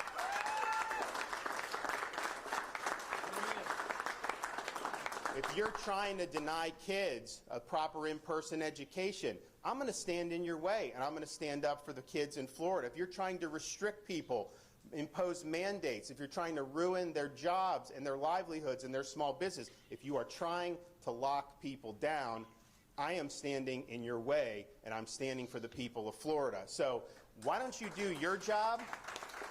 Why don't you get this border secure? And until you do that, I don't want to hear a blip about COVID from you. Thank you. Mic drop. Well said. Well said. I want to point out that on the TV here, I get the same commercial over and over again talking about Real ID. You know what Real ID is? I do not. So Real ID is a new kind of ID because some states not had a fake ID. Some states had a lower requirement for getting a driver's license, right? So less was required to get one, less documents proving who you say you are. So that caused a problem where some people believe that the driver's license was for some states was not secure enough to allow you to fly. So they created the Real ID system, which required the states that had the driver's license that were not as secure. They gave another option. You get the regular driver's license or the Real ID, which is also a driver's license, but with additional security measures that came with a guarantee. This is what the commercial would say. If you get this Real ID, it guarantees you can fly in all the states. So it gets a constant reminder that they require an ID, a special kind of ID, not even just a driver's license, but a Real ID for you to fly between states or fly anywhere really. But they don't require it for you to vote. Anyways. ID for thee, not for me. I don't know. I mean, it depends on who you're voting for, right? I guess. If you could be more reliable Democrat voter dyer, then they'd probably be okay with ID checks. But since you're not, then you need people who are more reliably Democrat voters that don't have IDs to be able to vote. So, rough. Right. We also got another follower. Did you mention that earlier? It was from it was Angie 1067. I did not mention that. Thank you. And also I'm not sure if this was yesterday, or last show, but it was White Wolf 660. Yes. We mentioned him a few times because he asked the question after giving us a very generous donation. Okay. Thank you very much for the follow and the donation. So, it sounds like, it'd be a good idea to live in Florida right now. Well, so you mentioned earlier about the clarity that DeSantis had, and I think that is what's been missing on the right for our elected officials is a lack of clarity. Trump was not clear. He was more direct. He had a clarity of purpose, just not a clarity of speech. He's entertaining. I'm not criticizing the fact that he was entertaining. Yeah. He just was not as clear as. Here's an example of what the alternative is going to be. Just to give some contrast here, consider someone like a Ted Cruz, right? So Ted Cruz, he's very good at speaking. He seems to have this clarity of speech, but then you go look at his voting record. It's meh. He has little action. And some of it is even counter to what his rhetoric has been. And he also has a very cozy relationship with a lot of right-wing media outlets that give him a pass on things. Instead of focusing on governing in his elected position, he has focused on building the repertoire and getting ad revenue for Daily Wire. To each their own, but when someone's elected, he's not my congressman or not my senator, so, I guess somebody else might need to hold him to account. But DeSantis, he's been elected. He has some clarity of speech, but you look at his record. Now, he's had a few mistakes. He's had a few mix-ups, but he's also acknowledged that some of his earlier policies early in COVID were a mistake. Had he known then what he knew now, he would have probably not done them. But even Dyer and I, we've had a similar admission of fault, because early on we were, it was scary. We didn't know what it was. We didn't know what it was, and I think it was perfectly fine at the time. We've said this before. We stand by everything we said at the time. As new information came in, real new information came in, we adapted our positions on certain things, and we part of the problems of basing information off of a media that is lying to you constantly. Sometimes it's hard to make intelligent decisions when you're not given real information. And then DeSantis has said the same thing, having lockdowns and certain things in Florida early on, and he thinks that it was the right decision at the time, but now that he knows more, he probably wouldn't have done it. But I guess DeSantis will have an opportunity over the next year and a half to continue acting on this strong and clear rhetoric. If it turns out that he's like Ted Cruz, where he's really good at speaking, he tells you what you want to hear, but doesn't act on it, well, then we'll keep that in mind for the next presidential election. But if he has this kind of clear language for the next year and a half into the next 3.5 years, and he follows that up with actual policy, with actual executive orders, with actually signing pieces of legislation that back that up. If he can do that, he is going to be a very clear, obvious choice, not just a front runner, but an obvious choice. Unfortunately, the Republican Party, it is still bulk of the Republican Party that was in the Republican Party more than 5 years ago. Most of them are still establishment Republicans. Now, they love, and they do this every time the Democrats get power, the Republicans love to be the opposition party, but as soon as they get power, they don't do anything. That includes people like Ted Cruz. DeSantis is relatively untested. He hasn't been through one of those cycles quite yet. Obviously, right now, he's in the middle of a, defense party. He's part of the Republican Party. They're party out of power right now. Not in his state, however. So it's easy for him to have this strong rhetoric because he's not the party in power. But what'll be interesting to see is, can he actually execute on that? Can he actually back up what he says with the things that he's doing? And if he can do that, he will be unique in the Republican Party, unfortunately. So I think that if he does everything you just said, then sure, that would show him to be the most likely candidate for president, even over Trump. But take a look at this picture we have on the screen right now. I think he has what it takes, because he spends 20 hours of his day standing in front of flags, angrily staring at the sun. That's what it takes to be president. Direwolf, everybody. Okay. Let's see here. We're going to move on to our next story. Do you have anything else to say? Absolutely. Alrighty. Nope. That was my point of saying I had nothing else to say about the story. Fantastic. All right. COVID-19 update. Oh, boy. All right. So, the esteemed, honorable Dr. Science of Fauci, Anthony, has been under fire recently for using U.S. tax dollars to fund the creation of a bioweapon in China, which ultimately resulted in the deaths of millions of people. Man, he's really giving Cuomo a run for his money. I mean, Cuomo's kind of taking the wrong tact here. He should say, well, I mean, you can come after me for 15,000, or you can go after Fauci for a couple million.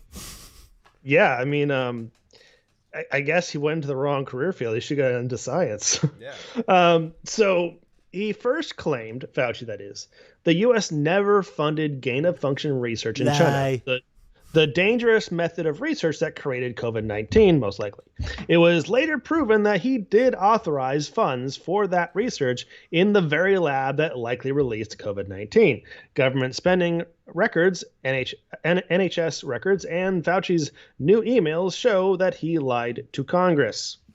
Now Rand Paul is threatening Fauci with criminal charges. Did he actually issue criminal charges? No, read it. Okay.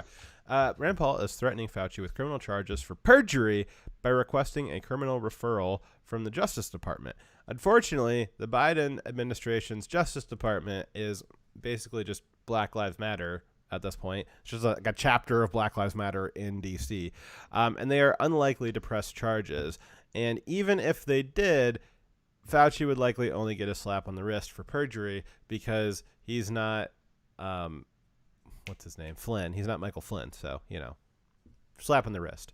Yeah, he would deserve a lot more for engineering bioweapons with American tax dollars with our adversary. I think he deserves far more of a punishment than perjury, and that seeking that as a punishment is insulting. But even if they did go for it, he just get a slap on the wrist. It's meaningless. And then Rand Paul is just sending a letter to the Justice Department requesting it. He's not actually doing anything.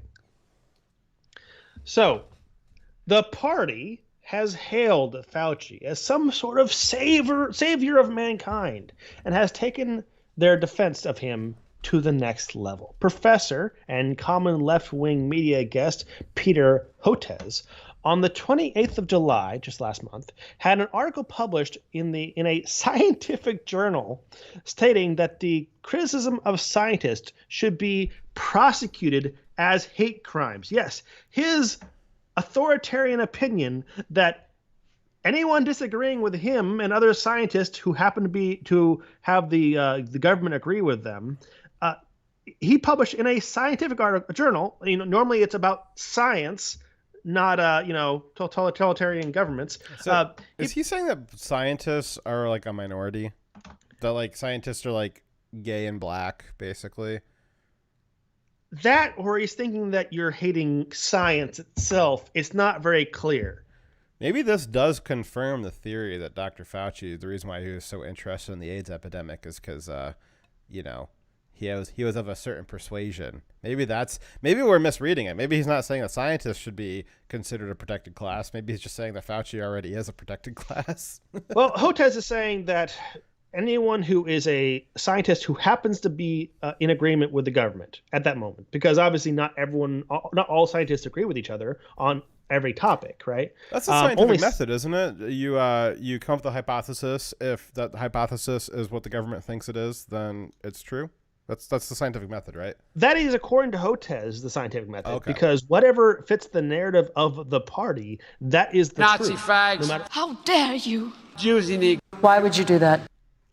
Loved the segment on Cori Bush since I am from Missouri. Always good to hear how stupid she is. Left you both a message in show chat on Discord about the topic. I'll catch the rest of the show later. I've got a hot date with a dark-haired beauty. G-night. Well. Nice. White Pictures didn't happen. Yeah. So thank you for the donation. Much appreciated. We'll check out your message on Discord. Yes. Cori Bush, he's a really, really bad guy. Yeah. They want to make it a hate crime to criticize scientists who the government agrees with. I want to make it a hate crime for scientists to engineer super viruses and kill a bunch of people, but I guess I guess we're all going to go home disappointed. I guess so. He specifically referred to the criticism of Fauci, referring to his detractors as far-right extremists. So Hotez also wrote... Oh, that's funny. I accidentally put up White Lion. He's still on the board here. All right, so Hotez wrote, quote, "A band of ultra-conservative members of the U.S. Congress and other public officials with far-right leanings are waging an organized and seemingly well-coordinated attack against prominent U.S. biological scientists. In parallel, conservative news outlets reportedly and purposefully promote disinformation designed to portray key American scientists as enemies. End quote. I don't know, Fox. If that sounds like a conspiracy theory engineers a bioweapon that kills millions of people, including millions of Americans, would you consider them an enemy of the state? Or the enemy of the people? I would consider them to be a war criminal, enemy against humanity. Yeah, I mean, it kind of sounds like such a person who, knowing this was the risk and did it anyways intentionally, must be a terrible person who is a war criminal. Because you remember Fauci is on recording saying that the fact that gain of function very likely could cause a pandemic was a acceptable risk for the benefit it would bring to society. And we will remind you, as we have several times, that gain-of-function research, 2 decades of gain-of-function research, and as soon as COVID hit, they did nothing but try to cover their ass. There was nothing. The whole point of gain-of-function research was to preemptively find a cure before something wild evolved to create a pandemic. And when a pandemic, supposedly, what they told us was supposedly a wild variant popped up and created a pandemic, the gain-of-function people, instead of coming to the rescue saying, oh, hey, this really dangerous research we've been doing, it paid off, and here's a bunch of cures that we've got ready to go. Aren't you happy we did that? Instead of having any kind of useful contribution to the pandemic, all they did was immediately cover their ass. Just the entire time. As soon as the pandemic started, they spent 6 months, as much as they could, covering their ass to make sure that nobody would figure out that it wasn't a wild variant. It actually escaped from their very dangerous research, just like a bunch of people said it would.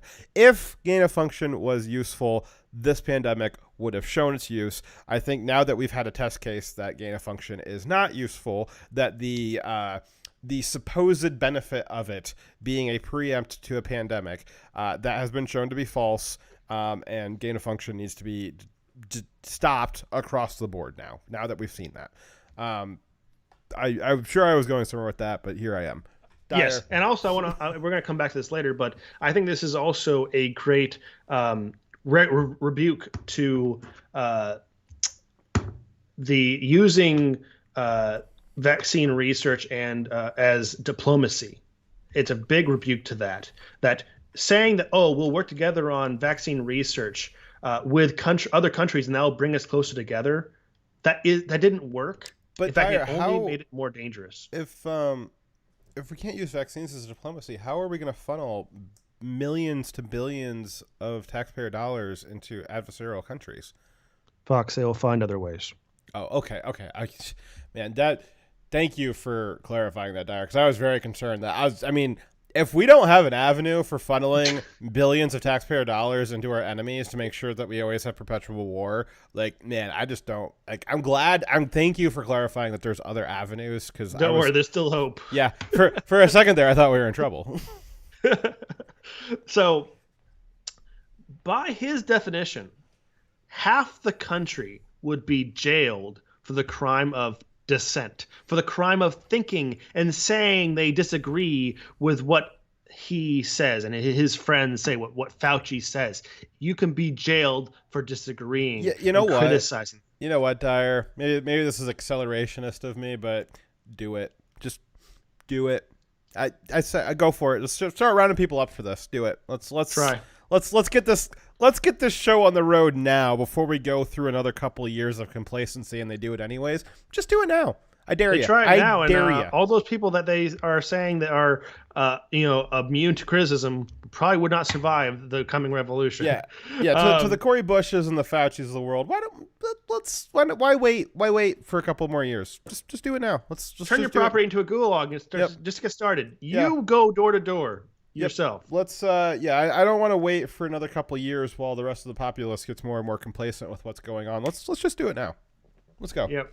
Turn that oven up to max right now. Yep. So they call they call us science deniers, right? They call all of us science deniers for disagreeing with them. Science is a process of acquiring knowledge. It's not a idea or knowledge itself, right? So what they are actually saying is that we are guilty of denying the accepted narrative of the party. When they say science, they mean what we are telling you is true as the party. You cannot question the party. What we say is the eternal now, is the eternal true. If we contradict ourselves tomorrow or 1 minute from now, it doesn't matter. What we are saying at this moment is the truth, and it precedes. It takes place of everything else that was said before. Because as you know from Fauci, he's taken every single position under the sun related to every question about COVID, and he's true every time he says it. Yep. And it was to butcher a quote from 1984. At a certain point, every book was rewritten, every magazine, newspaper destroyed, every street sign overwritten. Until there was no history. It was just the perpetual now, over and over again, just the perpetual now. There wasn't even 5 minutes ago. So we can't look at what Biden said 3 months ago that it's vaxxed or masked, because now that's just not true. We can't look at that video of Fauci where every other day he has a different policy on whether or not vaccines work. It's just whatever he says today. You don't even have to think about it, bro. It's just whatever they say today. That's what you believe. Yep. Don't use your brain. That's just too much work. So they have no problem, however, questioning scientists when it suits them. They call us science deniers, but they deny other scientists and their findings. They don't care about the research or the findings they found. They attack them because it doesn't fit the narrative. It's all about the narrative and what the party says. It has nothing to do with scientific discovery and what is actual reality. It's not about gaining knowledge or evaluating what you think to be true with new information. Try to find what is actually real. It's all about what is the party's narrative, and does the facts that you have there support it or not? If it supports it, it's true. If it doesn't, it's a lie. So here's a few examples of when the party has questioned science. They questioned the scientists that escaped China and raised the alarm early on that the virus had been manufactured in the Wuhan lab. They criticized, demonized, and criticized that scientist, calling her a liar. They questioned and discredited the research that showed that hydroxychloroquine and zinc were an effective treatment for COVID-19. They did, whether or not it was the cure-all, which it wasn't. It doesn't matter. They weren't even willing to look at the research, the multiple studies that showed that they did have a benefit, and that after they'd already demonized all that research, it comes out later on that yes, that combination did have a positive effect on COVID cases. But it didn't matter. It was against the narrative. They also questioned the safety of the vaccine that Trump helped create using the light speed program, which produced it at a much faster. It's even faster than light speed, Dyer. Yeah. So the warp speed program, Trump helped create the vaccine. Since Trump was associated with it, it was bad. They said, I would be concerned about taking a vaccine that Trump helped create, as if he was mixing up in his own garage. And then after Trump left office, they claimed credit for those same vaccines as if they themselves had created them, that they had done the planning and worked with private companies. Just in case you guys don't remember, and we don't have the video clip queued up because I'm just remembering this off the top of my head, but do you guys remember, I think it was late February, Joe Biden very confidently said that the first vaccines were given out under him when more than 1 million people had been vaccinated. 2 million. Yes, more than 2 million people had been vaccinated before Biden even took office under the Trump administration. But Biden very confidently, 3 or 4 weeks into it, had rewritten history that no, there was no vaccine under Trump, that they had only created the vaccine under Biden, and that they had only started vaccinating people under Biden. Do you remember that? I do. We reported on it. That's pretty wild. That's actually going to be my next point. Oh, well. But I'm glad you got yourself in there, because I was talking for way too long on my own. So they questioned the safety of the vaccine, and then they said that they condemned you after they then took credit for it and said the vaccines are safe now because now we're in office. These same vaccines that we said weren't safe, now they're safe because we're in office and we're in charge, even though we had nothing to do with the procuring or the paying for or the research or the development of these vaccines. Now, because we're in office, now they're safe. And if you question those vaccines that we had originally questioned, then you're a science denier. And then Fauci himself, as I said before, has taken every position on every scientific position related to COVID-19. Well, we don't have to say it. I mean, we played the video last week. I mean, Fauci said it himself. You can just take his word for it. You don't got to take our word for it. So if you support any one of his claims, you also deny another. If you say that Fauci has said anything correct and referenced whatever statement he's saying, you're also at the same time denying another statement that's to the contrary. Well, and that's kind of the point, right? We see a similar thing with the vast number of laws that exist, is that there's so many laws and so rarely are they enforced, and there's so many points of view that Fauci has, and so rarely do they not contradict each other, that it creates this kind of impossibility to live in society without being wrong.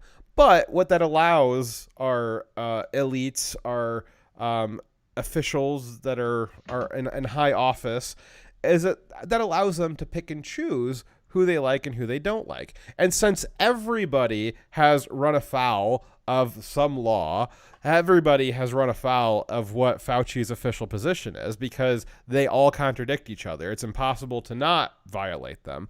That allows the government to just say, oh, well, you've done something wrong, so now we're going to unperson you. It's like, well, yeah, this person did something wrong too. And they go, yeah, well, but he voted Democrat, so we don't really care.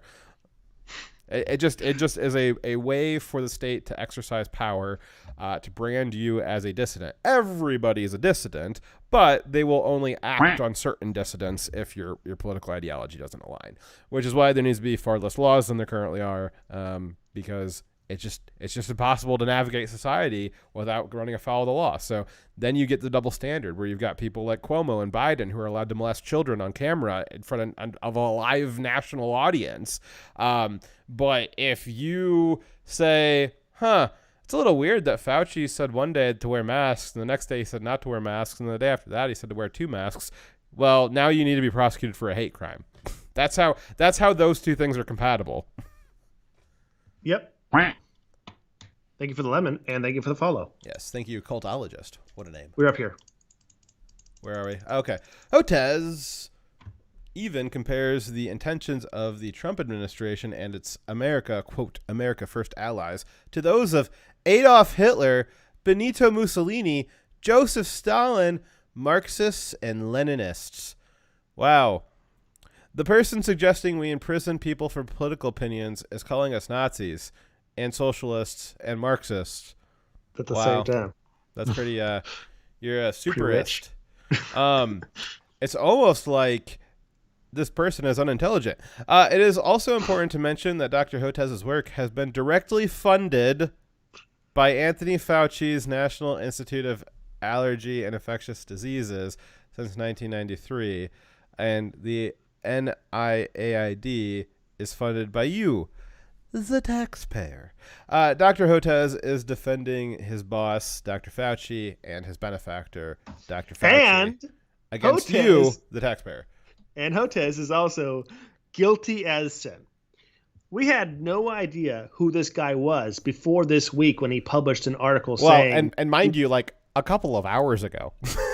Yeah, okay, to be true, I found this out today while researching the guy. Like, who is this guy? And go look at his past. Well, yeah, so okay, yeah. So let me set this up for you. So we didn't know who this guy was. All we saw was an article of like, wow, somebody said that it should be a hate crime to criticize Fauci. That's pretty crazy. And then we said, well, who is this guy? That's a pretty extreme position. Who is this guy to have such an extreme position? Dyer, who is this guy? Okay. By the way, Google being Google, I had to do a very direct search that it only looked in the past, ending in 2019, but starting in 2010, to find all these articles about what he was doing, what he was involved in. Because if you search his name and for his previous history now, it won't bring it up. It'll only bring up this article and his appearances on left-wing media talking about COVID.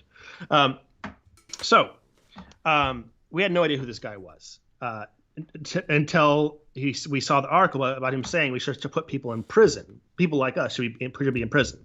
But since he did, I did some research into him. His job for the last 30 years has been the research and development of vaccines, so research into viruses for vaccines for diseases specifically with origins outside our country. He wrote an article about, one of many, about vaccine diplomacy, a term that he may have coined, but it was a term that he was using to refer to the America investing in and coordinating the research into viruses to create vaccines in other countries, and specifically working with adversarial nations to help build bonds between our nations by having these joint vaccine research, virus research programs. He's deeply involved in this and is government funded for the work he does with other countries developing vaccines and doing virus research.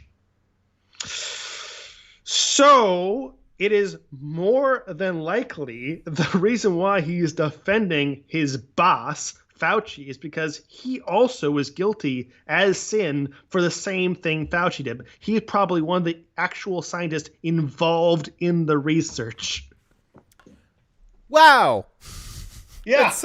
That's so unexpected that somebody who was involved in it would be so virulently defensive of it to the point of saying that we need to criminalize anybody who is coming after him. This would be kind of like, to give you guys kind of an analogy here, this would be like Andrew Cuomo, who again, his defense of himself raping people on camera was that, or molesting them on camera, sorry, was to show him that, oh, well, I molest everybody on camera, and to show a montage of Andrew Cuomo molesting other people on camera.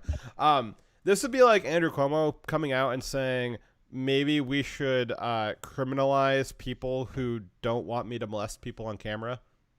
That's basically like, no, that sounds crazy. It almost doesn't make any sense, but that's essentially what's going on here. Is you've got these doctors, these quote unquote doctors, that are using taxpayer dollars, using taxpayer created bureaucracies to assist adversarial countries in creating bioweapons, either directly or indirectly.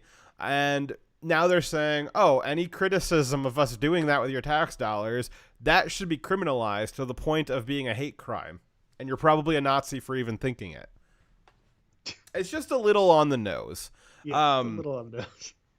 And what's funny too is you get a couple of these guys, because who was the other one? Was it Durowitz, the guy from New York, who did a similar thing where he wrote an article in the Lancet saying, oh, there is no such thing as the lab leak, it just never happened. And it's like, okay, well who are you to say that there was no lab leak? And it turns out that he was the guy that was under Fauci, that was working with the Wuhan lab. He was the guy that had developed several of the genetic engineering techniques for gain of function.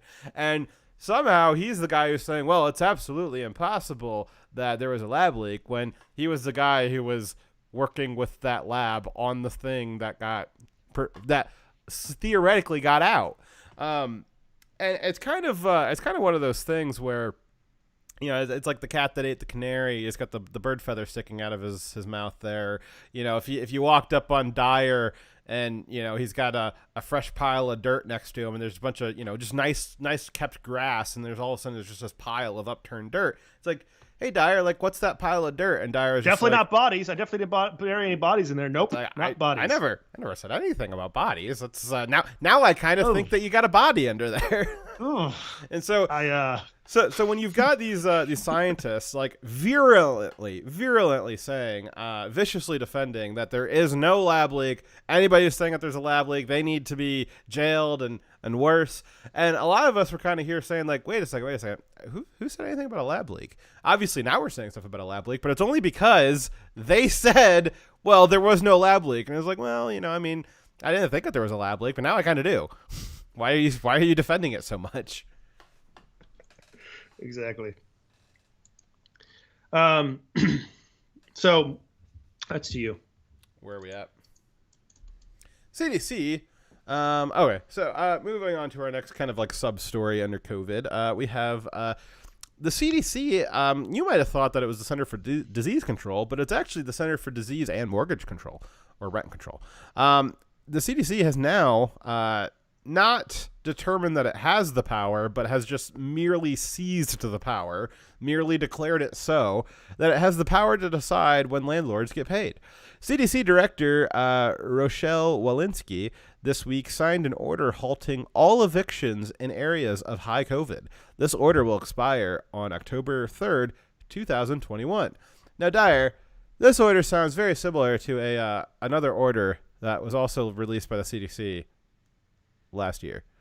Well, yes, it's almost the exact wording. Oh, It was I thought that previous order was declared unconstitutional by the Supreme Court. It was. We're gonna get into that. Oh, so here's the exact language of the order. The U.S. Center for Disease and Control (CDC) is issuing a new order temporarily halting evictions in counties with heightened levels of community transmission of COVID-19 in order to respond to recent unexpected developments in the trajectory of the COVID-19 pandemic. Was the unexpected trajectory that the vaccine just doesn't work at all? Is that what the unexpected I seem to remember back when they first brought up the idea for vaccines, I, on this show, said that vaccines for the COVID family of viruses are notoriously ineffective because of the virus being what it is, and the way we've done vaccines thus far generally has only gone for one variant of the disease. And because COVID mutates so easily, the way we've done vaccines would not work against it, because you have 2-3 strains a year, and every year it's new strains. Just like the flu, they pick one common strain, but there's multiple strains of the flu that are out every year. We can never get at one vaccine that will permanently cure you of the common cold or the COVID, right? It doesn't work that way. So I told you then, it's expected that there will be more COVID spikes every year. So the fact that they are saying it's unexpected is kind of funny to me. Well, and to clarify too, I think the vaccine works because the data shows that the vaccine works. But the CDC says that if you're vaccinated, you can still get sick from COVID. You can still transmit COVID.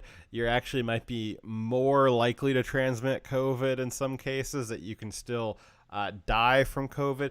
And that's what the CDC is saying. The CDC is saying that you got a 1 in 10 shot of getting COVID after you've been vaccinated. Now, I don't believe that. I think the vaccine works because I looked at the data, and the data says that your chances of getting COVID are 1 in 10,000 if you've been vaccinated. Your chances of dying drop by like over 99% if you've gotten the vaccine. Your chance of passing it on is reduced. That's what the data shows. Since you brought it up, Fox, I want to point out that they keep saying of all the people that are vaccinated, only this small portion of people have gotten the disease again. They're not counting how many people who are vaccinated who've also been exposed. So we don't know what the reinfection rate of the vaccinated is, because you're taking it's not a logical statement. We don't know how many of the people who are vaccinated have been re-exposed to test whether or not they're immune or not. Yeah. Basically, if you had, let's say you caught something that wasn't COVID and you fell into a coma for the last 18 months and you woke up today.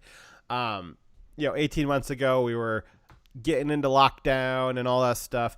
Maybe a little bit less than that. But let's say you woke up today and you saw, oh, wow, we're going back into lockdowns, and, we're still having rent control and all this crazy, stuff, and the CDC has become some kind of overlord state. You might think, like, wow, you guys didn't come up with a vaccine yet? That's crazy. And we would have said, no, we came up with a vaccine. And this guy coming out of the coma would say, oh, well, so the vaccine didn't work. and you say, no, this is what it looks like when the vaccine works, is that we still have lockdowns, we still all wear masks, we still have the economy in shambles. The vaccine looks an awful like the not vaccine, yet somehow we've spent billions and billions of dollars on it. It's kind of weird. It's kind of weird. I mean, I think that is the measure. I think the vaccine works, but based off the policy, it looks like the vaccine doesn't work, which is not compatible. Like, that's just not reality. At some point, I don't know. Maybe it doesn't have to rectify itself. Maybe we've just got a population that's just fine with this, and this is how it ends. This is how we move into the authoritarian super state, and we just never have freedoms again because people are not smart enough to figure out, oh, well, if the vaccine works, why are we still having public policy like we did when there wasn't a vaccine? Because whatever the party says is the truth. Oh. I wish you would have said that earlier, Dyer. Now I feel like a dissident. Yourself, Fox. Yes, I have had a bit too much to think today. Yes, you have. So they also said in the order, a landlord, owner, or residential property or other covered person with a legal right to pursue eviction or possessory. How you say that? It's processory. Processory action shall not evict any covered person from any property in any county or U.S. territory while the county or territory is experiencing substantial or high levels of community transmission. Substantial and high, not defined. I believe, too, that the COVID maps as put out by the CDC show like the entire country is like the second to worst level. Like everybody, like they're showing counties where there's like 200 people out of like millions that have COVID, and they're showing that as like high critical COVID area. I think that because they base it off of how many critical care beds they have, but not everyone who has COVID is in a critical care bed, so it doesn't work that way. Like you might have 1 in 1,000 that requires critical care bed. I'm going to go out on a limb here and say that they didn't base it off of anything. I think that I honestly at this point, I think that they're just making stuff up. That could also be that. I'm trying to give them the benefit of the doubt, I guess. I don't know why I'm doing that. I've really not, at this point, I've not seen any real evidence to the contrary. We've had, over the course of 18 months, we've had plenty of time for this to be explained to the American people. Now, back in the early days when Trump was having his daily press conferences, they actually did bring people out and they were kind of explaining like, okay, like, here's what the policy is. Here is a 30-minute blurb about, teaching the country about this is how viruses work. This is what we're looking to do. This is what we're trying to stop. This is what the deals are. And we've really stopped with that kind of education phase of it. It's just, oh, we're doing this because, and if you ask why, well, that's a hate crime.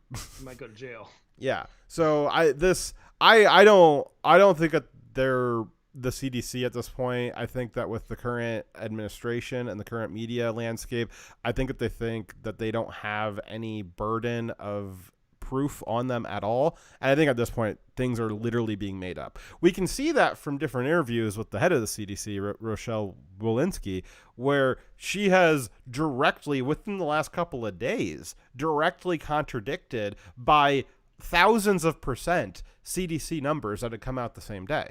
At this point, I think it is safe to say at least half of what they are saying is just made up. Because who am I supposed to believe? Am I supposed to believe the CDC numbers? Or am I supposed to believe the director of the CDC? I don't know. So you've got equal parts of both. So at least half of it, if they contradict, at least half of it's just made up. I think that's an easy statistic. So I was basing off of back when Trump was giving these press conferences where they were explaining the numbers. I know that I remember them saying that's how they're determining what was critical and wasn't, was how many critical care beds were being used up. But regardless, moving on with the story, they're not credible regardless. So I don't get the benefit of the doubt. So here? I don't know. Sure. Right here. Okay. So let's see here. So covered persons refers to basically anyone but the ultra rich. Among the categories included are people making less than $99,000 anyone who received a stimulus check, people who, quote, tried their best to pay, and people who could become homeless or required to live with other people if evicted. Don't care. Basically everyone. What the hell? So Michelle Walensky, an unelected official appointed to the head of the CDC, declared an edict with the weight of law that was not even an executive order signed by the president, which still would not have been constitutional. But regardless, that unelected official has just declared an edict that had the weight of law that has stripped the property rights from millions and millions of Americans. That is insane. That's America. Let's see here. So the Supreme Court has ruled that the CDC does not have the power to invoke eviction moratoriums and to seize control of an entire sector of the economy. Wow. Who saw that coming? Surely no one saw that coming. Surely nobody thought that that was constitutional before this decision. Thank God we've got the Supreme Court. Otherwise, where would we be? All right, so the CDC originally ordered a halt to the evictions in 2020. President Trump failed in that he allowed them to submit this order. He failed again by not immediately countermanding the order and relieving the CDC of all duties. Citizens from several states made legal challenges to the order. One such case was brought by the Alabama Realtors Association and was taken up by the Supreme Court, ultimately. The court ruled on a motion to overturn a lower court stay order, a procedural ruling that did not officially address the merits of the case, unfortunately. However, the statement issued by the Supreme Court, was fairly transparent in stating that the CDC did not have the power to halt evictions, but that Congress did. In no uncertain terms, what the CDC did was illegal when they did the second halting of the of evictions. Not only was it illegal, like it was illegal the first time, but it was knowingly illegal. The Biden administration and the CDC themselves knew that stopping evictions a second time was illegal, and they chose to do it anyways. You know, it's interesting that the Realtors Association is concerned about illegality like this. Did you know that as a realtor, if you have a realtor's license, you can actually sell someone's land that they didn't want to sell it? Did you know that? What? It's true. That's what I'm dealing with right now. Anyways, so even Joe Biden recognizes that it was illegal to do what he did, and here's him talking about how it's illegal for him to do what he did right before he did it. I've sought out constitutional scholars to determine what is the best possibility that would come from executive action or the CDC's judgment. What could they do that was most likely to pass muster constitutionally? The bulk of the constitutional scholarship says that it's not likely to pass constitutional muster, number one.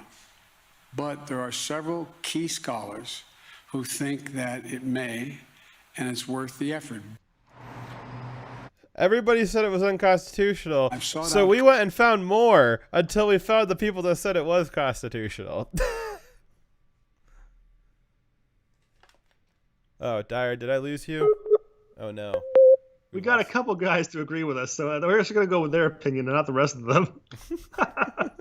It was they picked the 1 out of 4 dentists that wouldn't recommend brushing or dried gum. It was the 1 out of 10. Yeah. Jeez.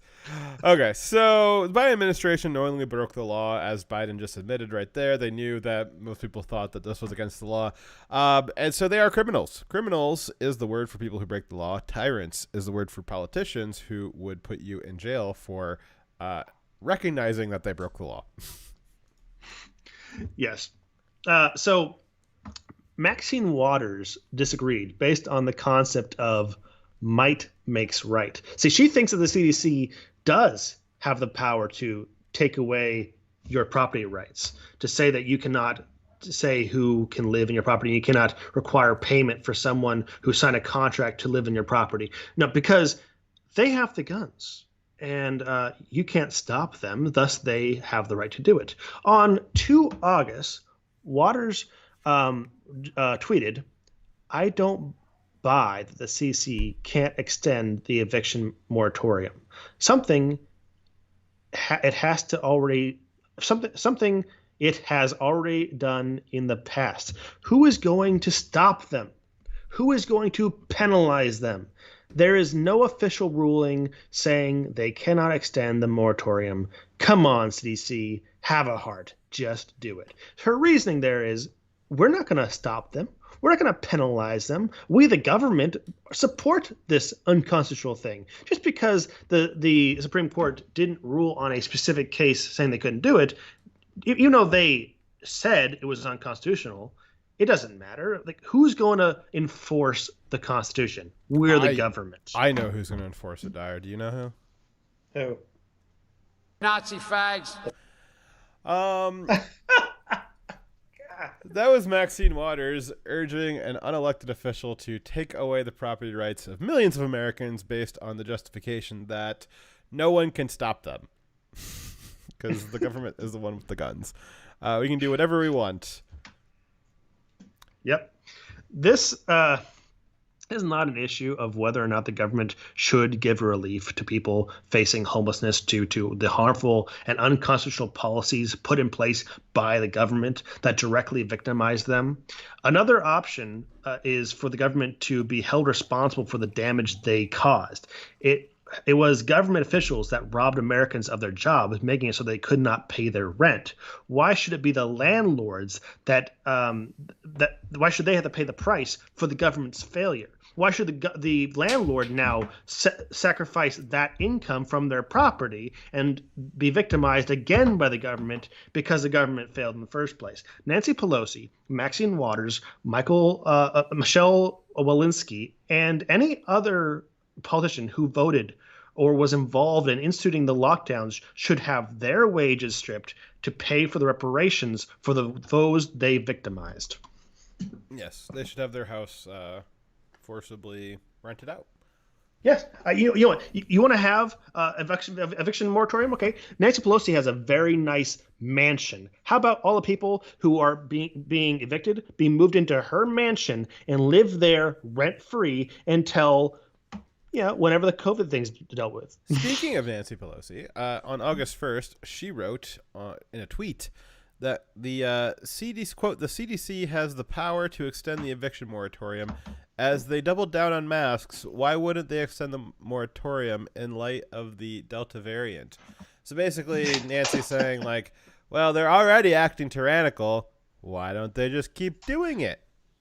Yeah, and like they also say that the mask doesn't work on the Delta variant, right? Yes, which is incredible to me. There was I believe the CDC, yes. They are now saying that the Delta variant it's not stopped by masks in the same way that the previous variants were, because I guess the part of the Delta variant. Now, I was under the impression that the Delta variant, it was variant in like the genetic structure of like the virus inside of the viral particle.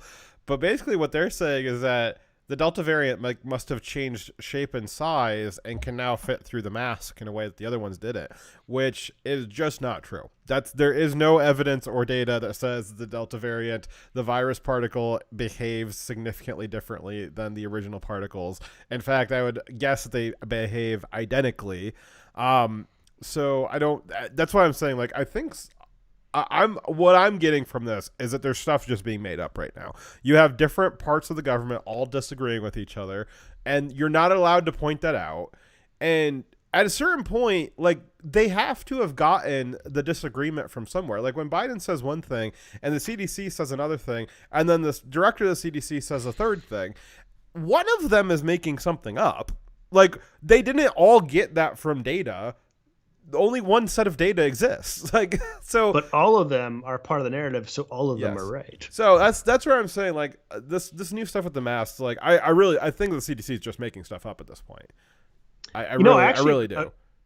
I actually agree with Nancy Pelosi here, believe it or not. See, the CDC has no more power to strip the property rights from Americans than it does have the right to mandate the wearing of masks. It has equal amount of right. Those broken 0. clocks. So let's see here. So Cori Bush, who we've talked about a few times tonight, she, they, says that the CDC order gives Congress time to act on passing an eviction moratorium. Was a year not enough time? I really loved the framing of the end of the eviction moratorium as being like a surprise and like people weren't ready for it, when it's like this was the third extension it was on already. Like I think everybody knew that it was coming, and if you didn't know that it was coming, well, you know, you probably have a hard time walking across the street because you probably can't see other things coming at you.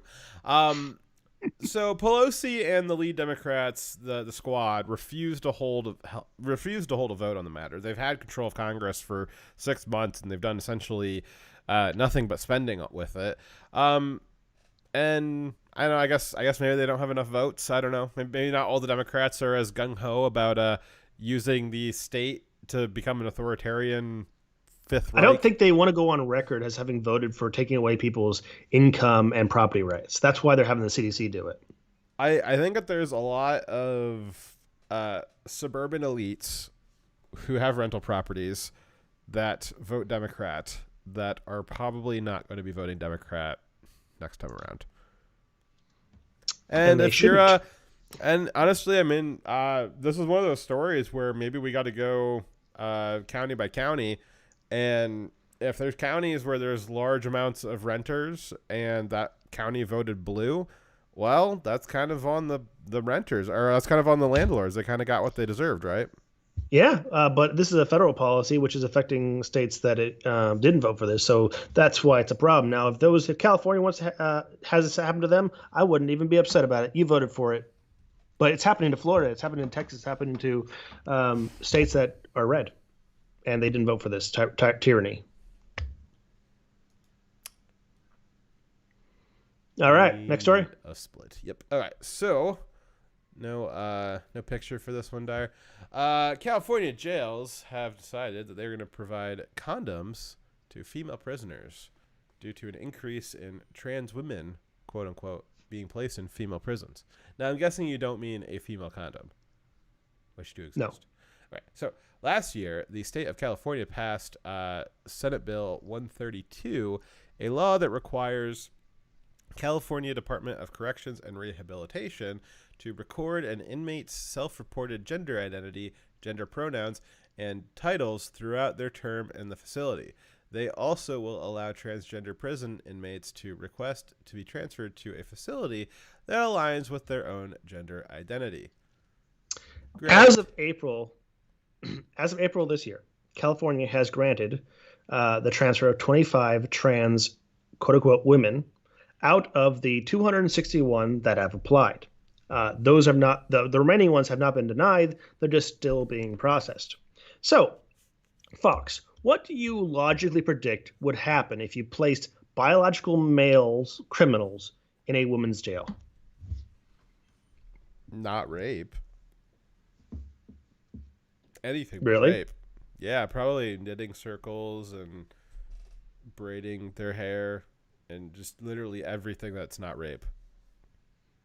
So you would predict sexual assault and pregnancy? Maybe lawsuits of inhumane treatment?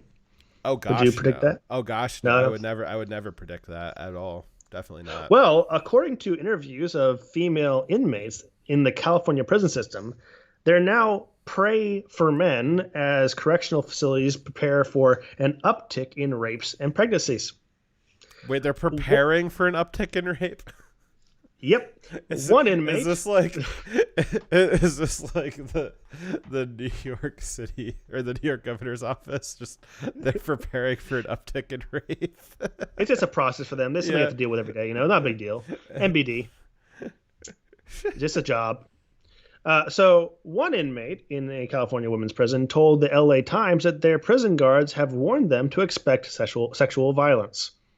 You should expect sexual violence in jail. So that would be right. You would be expecting some sexual assaults and pregnancies if you bring in violent criminal biological males and put them into a female jail. They're expecting sexual assaults and pregnancies and in the women's prisons. So, Fox, what do you think would be the best solution to this problem? I feel like the most obvious answer would be to not put people with penises into a women's prison. No. Their solution is to provide women with condoms. That's the solution. It doesn't matter what kind of condom, by the way, women's or I female feel like or male if condom. we tried to apply this to colleges, that it wouldn't work. I feel like there would be some outrage if we just gave girls at colleges condoms. Good luck with a rape. Yeah, don't get pregnant. Just like we need to teach men, instead of teaching men not to rape, you just got to teach them to put on a condom first, basically. Okay, so Fox, last time you were raping someone, just kidding. So what do you think when someone's getting raped? Do you think that they put a condom on? Like, do you think that the rapist puts a condom on? Like, I'm gonna do it. I'm gonna rape safely. I am not responding to this bait. I just find it so fascinating that 0.002% of the population that they represent so much of the prison population that there's actually like a discussion and problem as to what to do with them because there's so many of them in prison. What is it with like the smaller a portion of society people make up? Like they tend to be overrepresented in the prison population. They want to make them the rule, right? Yeah, it's kind of like if you think that your like particular demographic is particularly special in society, it's as though you seem like you're not bound by society's rules and are thus more likely to butt up against society's rules and go to prison. It kind of seems like that. It's weird, huh? Certainly, I probably shouldn't further extrapolate on that before we get in trouble, but. Oh, I think we're way past that. Way past trouble. Like today's topics alone. Let's see here. So the California Department of Corrections and Rehabilitation stated that they did actually think about the possibility of pregnancies. This is, by the way, quoted. Possibility of pregnancies was considered in the development of SB 132. Not to worry, they say, because they already have procedures in place addressing pregnancies in prison. Their procedure, quote unquote, is that sexual acts in prison are already against the rules and will result in disciplinary action. That's right. They will prevent male criminals, some of which are in jail for rape and murder, from raping women because it's against the rules. And you'll go to prison if you break the rules. Wait exactly a so. second. Oh, no. So, like, you know, if we put biological men in female prisons, you know, it's going to result in more sexual violence against these people. What are we going to do about this? Oh, don't worry. It's against the rules to rape people, so they're not going to do it. We need to ramp up the death penalty. 1,000 people a day.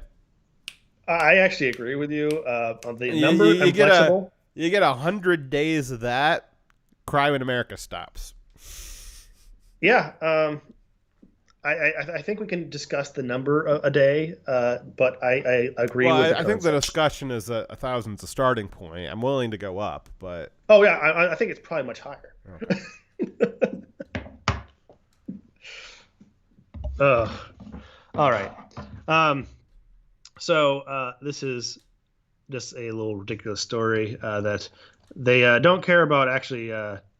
I guess preventing women in jail and prison from getting raped. They don't care about the inherent risk of putting violent male criminals in women's prisons.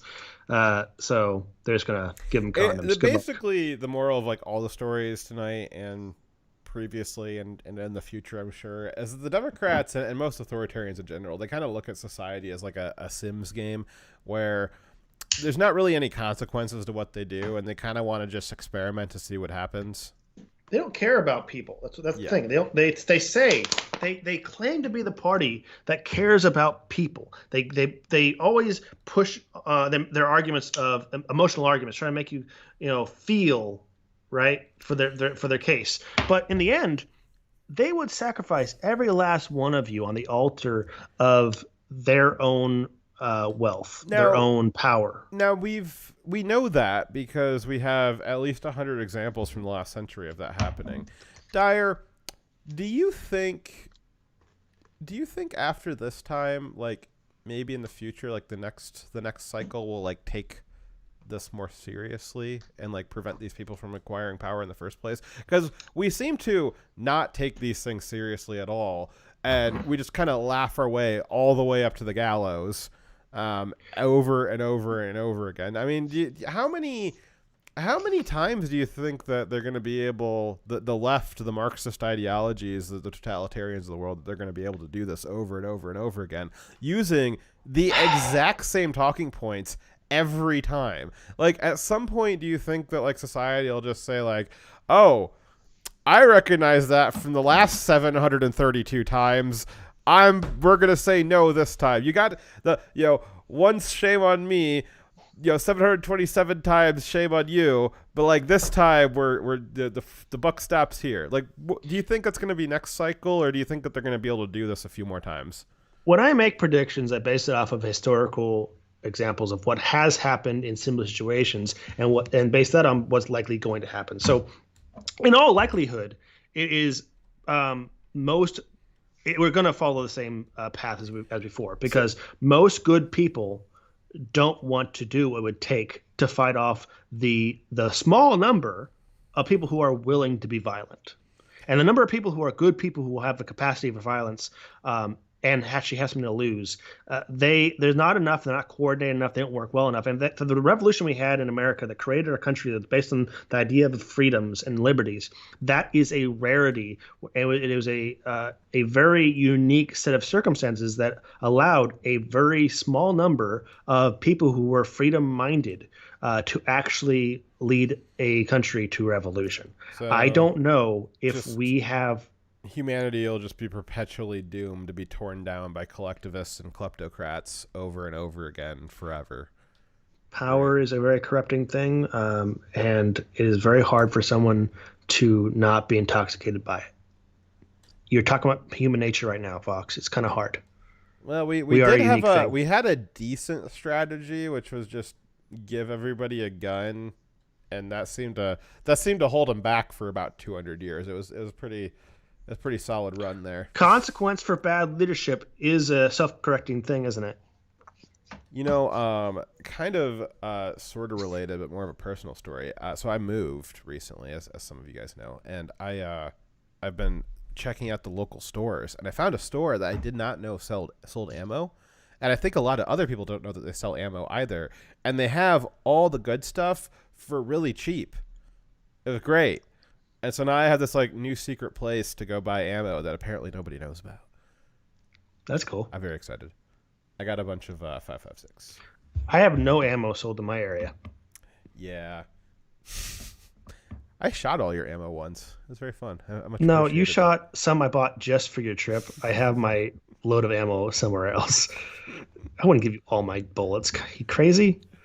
That was just a small amount. It was an absolute blast. Anyways, it was fun, guys. It is really late here, so I gotta go.